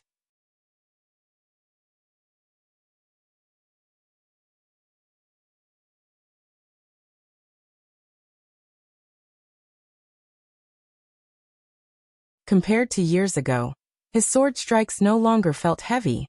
Instead, they appeared graceful and elegant. The soul of ancestor of the Li family floated under a nearby tree, his gaze distant and his brows deeply furrowed, lost in thought. When Li finished practicing, he looked back at ancestor of the Li family with pride and asked, "Ancestor, how is it? My sword moves have returned to their original form, haven't they? If I were to use my sword intent, its power would probably even scare me. Next time I meet in Hao, I might not lose." Ancestor of the Li family continued to be lost in thought, ignoring him. Li walked up to him, waved his hand and complained, "What are you looking at? I'm talking to you. Don't bother me, I'm watching a battle." Ancestor of the Li family coldly snorted. Li couldn't help but ask, "What level of battle?" "Unification realm." Li lost interest immediately upon hearing this. He raised his North Sea heavy sword and said, "Stop watching. Nowadays, the world belongs to the Mystic Heart realm and Mahayana realm. Unification realm is nothing, they'll reach it sooner or later. I want to go down the mountain." As he said this, his expression turned serious. Ancestor of the Li family responded casually, "Then go." Upon hearing this, Li immediately turned to leave. "Wait. Where are you going?" Ancestor of the Li family regained his senses and hurriedly asked, "Back to Supreme Sect. Still worried about your junior brother Gu? What kind of spell has he put on you?" Ancestor of the Li family frowned, his tone one of exasperation. Standing with his back to ancestor of the Li family, Li replied, "It's not for junior brother Gu. It's because Supreme Sect is in trouble. I need to go back and help. With the world in chaos, hiding here to cultivate. How can that be the behavior of a true man? What's the point of all the training bestowed by Supreme Sect?" With that, he leaped off the cliff. Ancestor of the Li family did not pursue him but stayed where he was, mulling over his words. Gradually, A smile appeared on ancestor of the Li family's face. That brat has finally grown up. News of Sword Venerable Fudao slaying a mysterious great demon, with one swing of his axe quickly spread throughout the immortal cultivation world, greatly boosting morale on the front lines.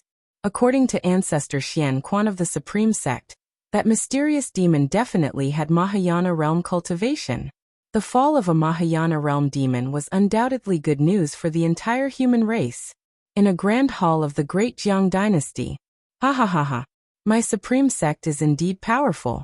Sword Venerable Fudao can kill a Mahayana realm cultivator with a single axe swing.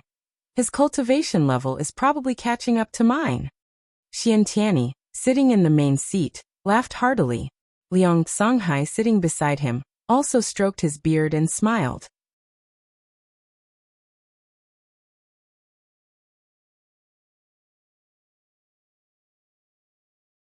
This outer gate city had gathered a number of inner sect disciples, either to gaze at the heaven-cutting axe or to seek sword enlightenment, and most of them had heard Xian Tianyi preach the Tao, thus recognizing him instantly. For a moment, silence fell over the heavenly repair platform. Even the outer sect disciples noticed the change in atmosphere and followed everyone else's gaze. Xian Tianyi walked straight to the heaven-cutting axe. A disciple trying hard to lift the heaven-cutting axe was pushed by his friend. He instinctively looked at Xian Tianyi, his face changing drastically. He quickly stepped back and saluted Xian Tianyi. Xian Tianyi nodded slightly, stepped 2 more steps forward, and faced the heaven-cutting axe. He looked at the inscription on the ground and squinted his eyes. How domineering the sword intent was. Just by feeling the sword intent, he realized that he was inferior to Sword Venerable Fudao. This made him speculate even more about Sword Venerable Fudao. This person was definitely not cultivated by Supreme Sect. The reason he protected Supreme Sect might be that he was hiding there. His gaze shifted to the Demon Master's bones, carefully examining them, even probing with his divine sense. More and more cultivators gathered around, whispering. Quickly, even the outer sect disciples knew that he was the true inheritor, Xian Tianyi. This excited everyone. Was the true inheritor also going to challenge Sword Venerable Fudao's legacy?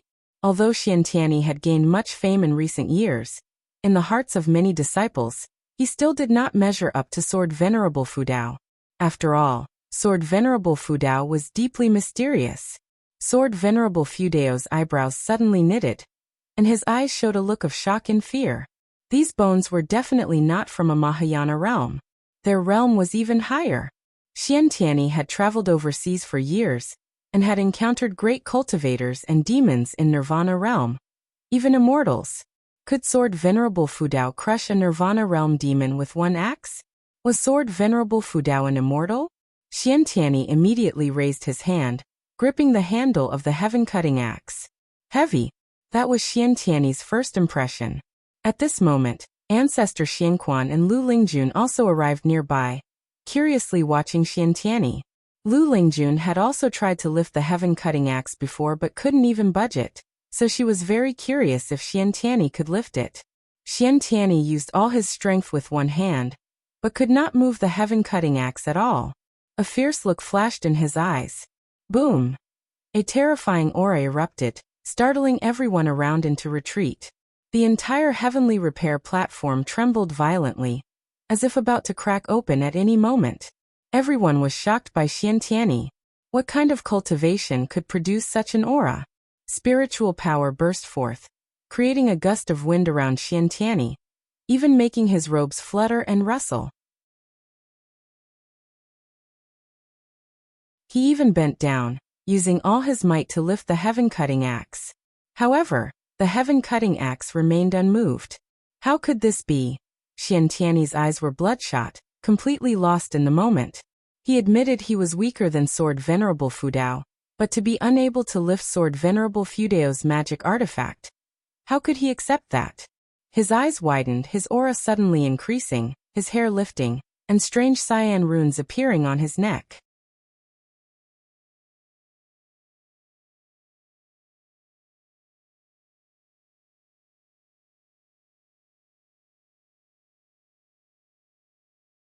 More people began to echo the sentiment, and everyone admired Xian Tiany's ambition.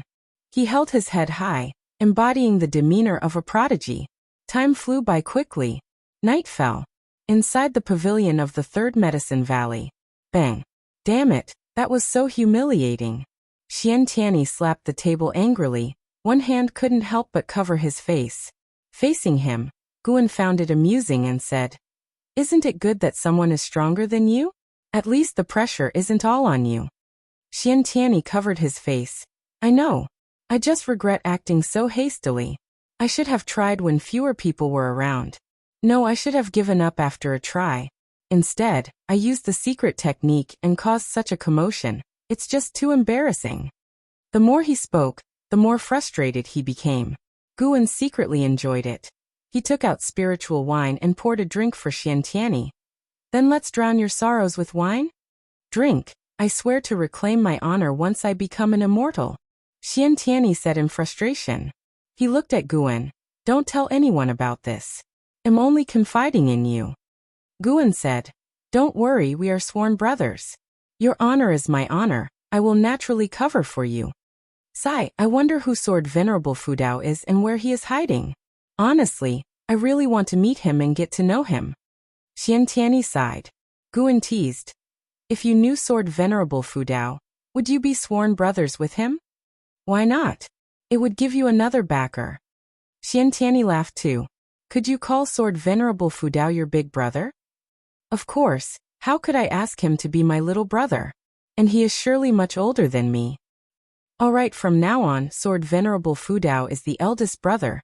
You are the second brother, and I am the third." "Ha ha ha, deal, I think it's a deal."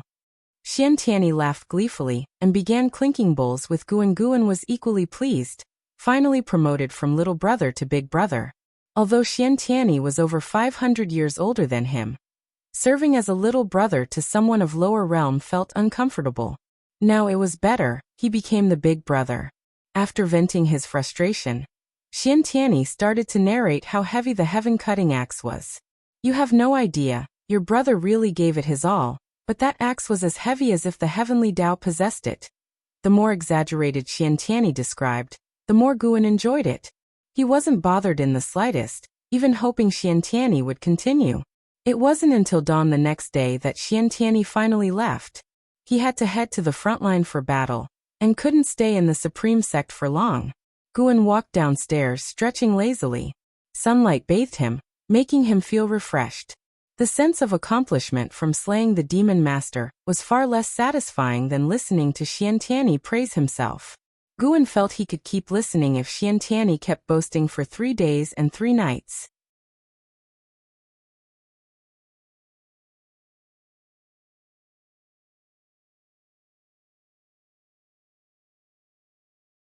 Primordial Taoist Talisman. This woman. She planned to cheat.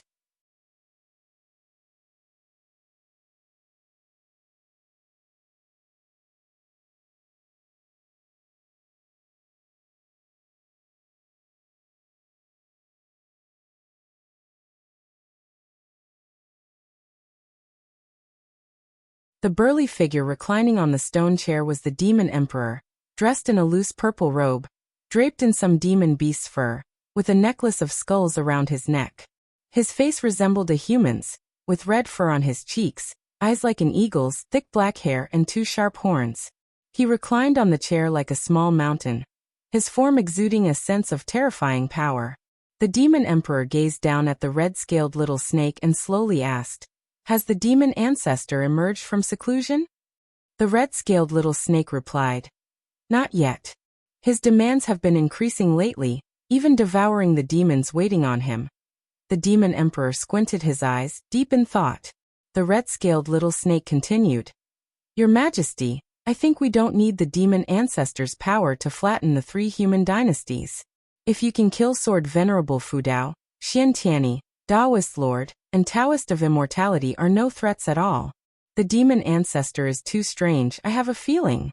"What feeling?" "A feeling that the demon ancestor is also a calamity to us."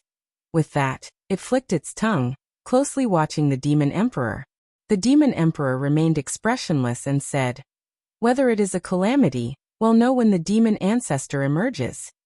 The red-scaled little snake thought of something and hurriedly asked, "Are you planning to let him fight the humans first?"